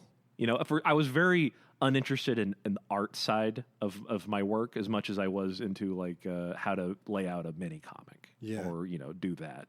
Now I find myself very interested in like art history and how to stipple, things I like that. I remember the how to stipple classes in high school art. But yeah, I feel like I could just try it myself, in my own work at that point. Well, no, and now you have a foundation of like real technical skill that you've built on your own Yeah. terms, which is empowering. Yeah, it was. It really, really was. And I want to see that in cartoonists now, cartoonists today, who aren't just like stuck with webtoons or whatever. You want to see what? Could you unpack? I want to see kids have that power themselves instead of just being like, well, here's I signed a weird contract with Tapas, and well, here's another gag comic I have to do for 3 more years or whatever. Yeah. Because it seems like, for the most part, and I'm not fully paying attention, so I could be 100% wrong, and I'd be happy to be. But it just seems like path of least resistance. People are just going to like still using Tumblr for their comic, or just posting on Twitter or Instagram with no like portfolio website or archived website off of There's a those lot of things. that. There's a lot of Yeah. that. I think that the population of artists who are just putting stuff on Webtoon and just like gunning for that contract. I think that the size of that population we're maybe underestimating. I think that that's something's Oh, got to yeah. give there because like Someone mentioned that like a lot of the webtoon stuff is people starting and stopping comics the way I felt like I was doing in high school, only because through the webtoon thing they're like trying to see if this one does very well, and if it doesn't have any like juice behind the first, I don't know, 5 or something, they immediately stop and do something else. Yeah. I think of their own accord, which is very like that's kind of how the Shonen Jump Japanese artists kind of do the same thing because like there's a lot of false starts in certain like Yeah. Akira Toriyama had a lot of like stops and starts in his life. If you've ever read his book Manga Theater, which just has all of his like side projects that were like very, you could see the ideas that eventually became Dragon Ball and Dragon Ball Z in there, but just like he just didn't find it until Dragon Ball clicked, you know. Yeah. And he was still doing Dr. Slump in the meantime, which was, you know, his first popular comic. Yeah, I know what you mean though. That it's wild to read about the way that serialized comics seem to work in Japan, in particular. Like this competition thing is so built into it. Like And it feels like it feels like it's innate with the webtoons folks. I don't know if there's, I mean, they have editors for like, I'm sure the ones that they sign contracts with, but these seem like they're just kids who are like trying to get that hot action from the get go, you know? No, and the webtoon. I think that early on in the early period of English language webtoon site existing, that competition framework was kind of more foregrounded. Maybe it's a little distasteful to audiences outside of that industry or whatever, but I think that was. I have seen it overtly presented that way, like we're all just hustling to get our comic on Webtoon Canvas, the open part of the platform, noticed by the bosses on Webtoon proper, Yeah. right? And Yeah, like, I mean that's the word. That's the magic word. You said hustling. Like we're all just fucking hustling against each other. So the bosses, the powers that be, pick us. yeah, I what is to be done about that? I mean, that's such a horrible, dehumanizing thing. I mean, We must eat the bosses. yeah, eat the bosses and start our own websites, I guess. I mean, I serialized my thing there because it's a place where people are, but just it's so wild to me that people put the thing there and then their only goal is to get in with this. We're back to that authority talk, to get in with the authority, right? I mean, Yeah. you know, that's how they're induced to think of it. It's not their fault. I don't mean to talk down about them. It's just it's a little depressing. Like we should be using these platforms if we're, you know, they're tools for us. They're I our also use enemies, kind Webtoon. of. I have no problem with it just being like a mirror site for Yeah, why just like not? that. Yeah. But that is that we are the bottom 1% of people who use it in that way, while everyone else is just trying to fucking get one and not get Yeah. one over on the other, but like trying to get noticed. You know, I mean, I guess we are too, but to a lesser extent. Well, but there's getting noticed like building an audience in this or that space, and then there's getting noticed like getting the Webtoon Corporation to get me a contract and start paying me to do the thing, you know, which is that's the distinction it seems like to me. Oh, I had a yeah, thought, I they lost want it. they want the contract. They want what Lore Olympus got without actually understanding that it wasn't a very good contract.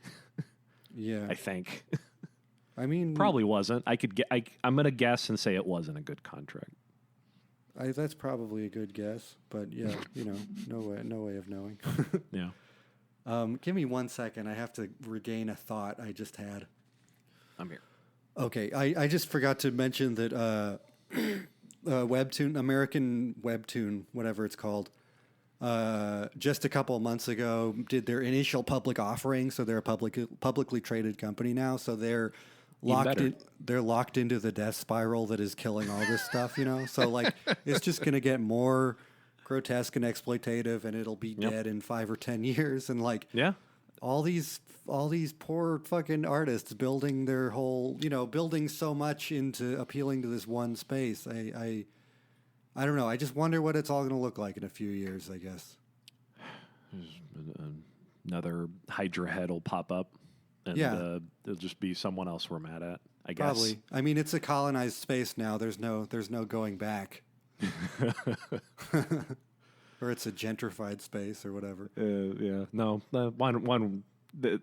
Both versions work. Yeah. No. I guess it's just. Fuck. I don't know.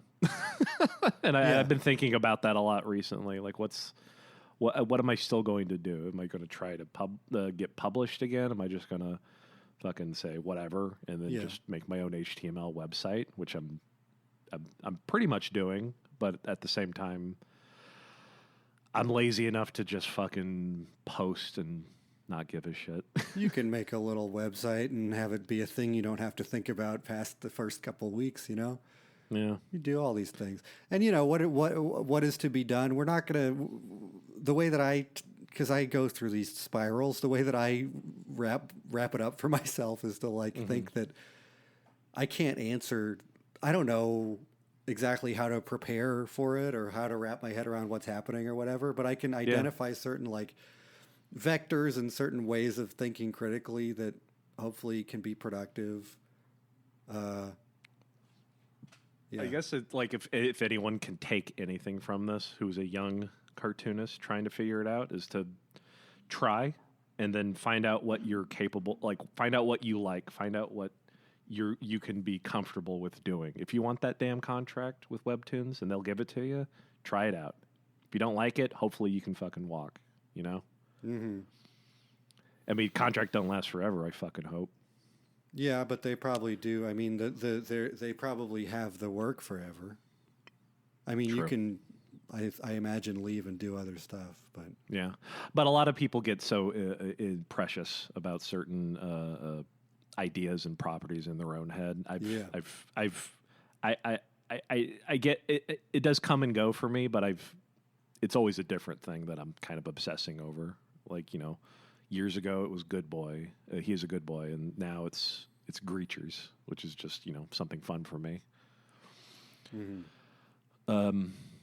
I relate to that. It's crazy how I've always felt like a lot of I don't know. We have a lot of parallel ways of engaging what we're doing, but we have always kind of done very different things. I don't know. It's nice. It's always nice to talk to you about this stuff. Yeah, same to you, brother. I've always tried to keep path of least resistance when it comes to art and stuff, because I always think about archiving and that kind of thing, and there's a part of me that's like, if all my stuff just got swept away in a flood or fire or something, and I'd have to start over. I think I could do it. Mm-hmm. I think about that aspect and just be like, maybe I can. I can be at peace with that kind of loss. Mm-hmm. In reality, I don't know. I've thrown away some stuff that I don't like anymore, but if I lost everything, if all my fucking external hard drives and Dropbox folder just imploded for some reason, knock on wood, that would be very interesting to just be like, hey, everybody, all my shit just fell off the side of the earth. Yeah. I can't get it back. Sorry. I should get another external hard drive and back it up again. I could lose everything before Third Voice. I don't give a shit. All I care about is the thing I'm doing right now, man. Yeah. There's a radical acceptance, I guess, in that kind of loss that I've sort of steeled myself for a long time. I've also done things I have the external hard drive and I get a new one in case it gets kind of old and busted. So I'm like, all right, I'm just going to move everything over there. I'm a little proactive about it, but if push comes to shove, I can't really do much about a fucking meteor hitting the Dropbox servers.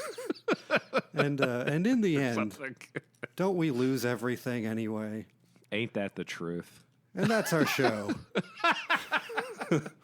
Get used to death, young cartoonist. It's coming for you.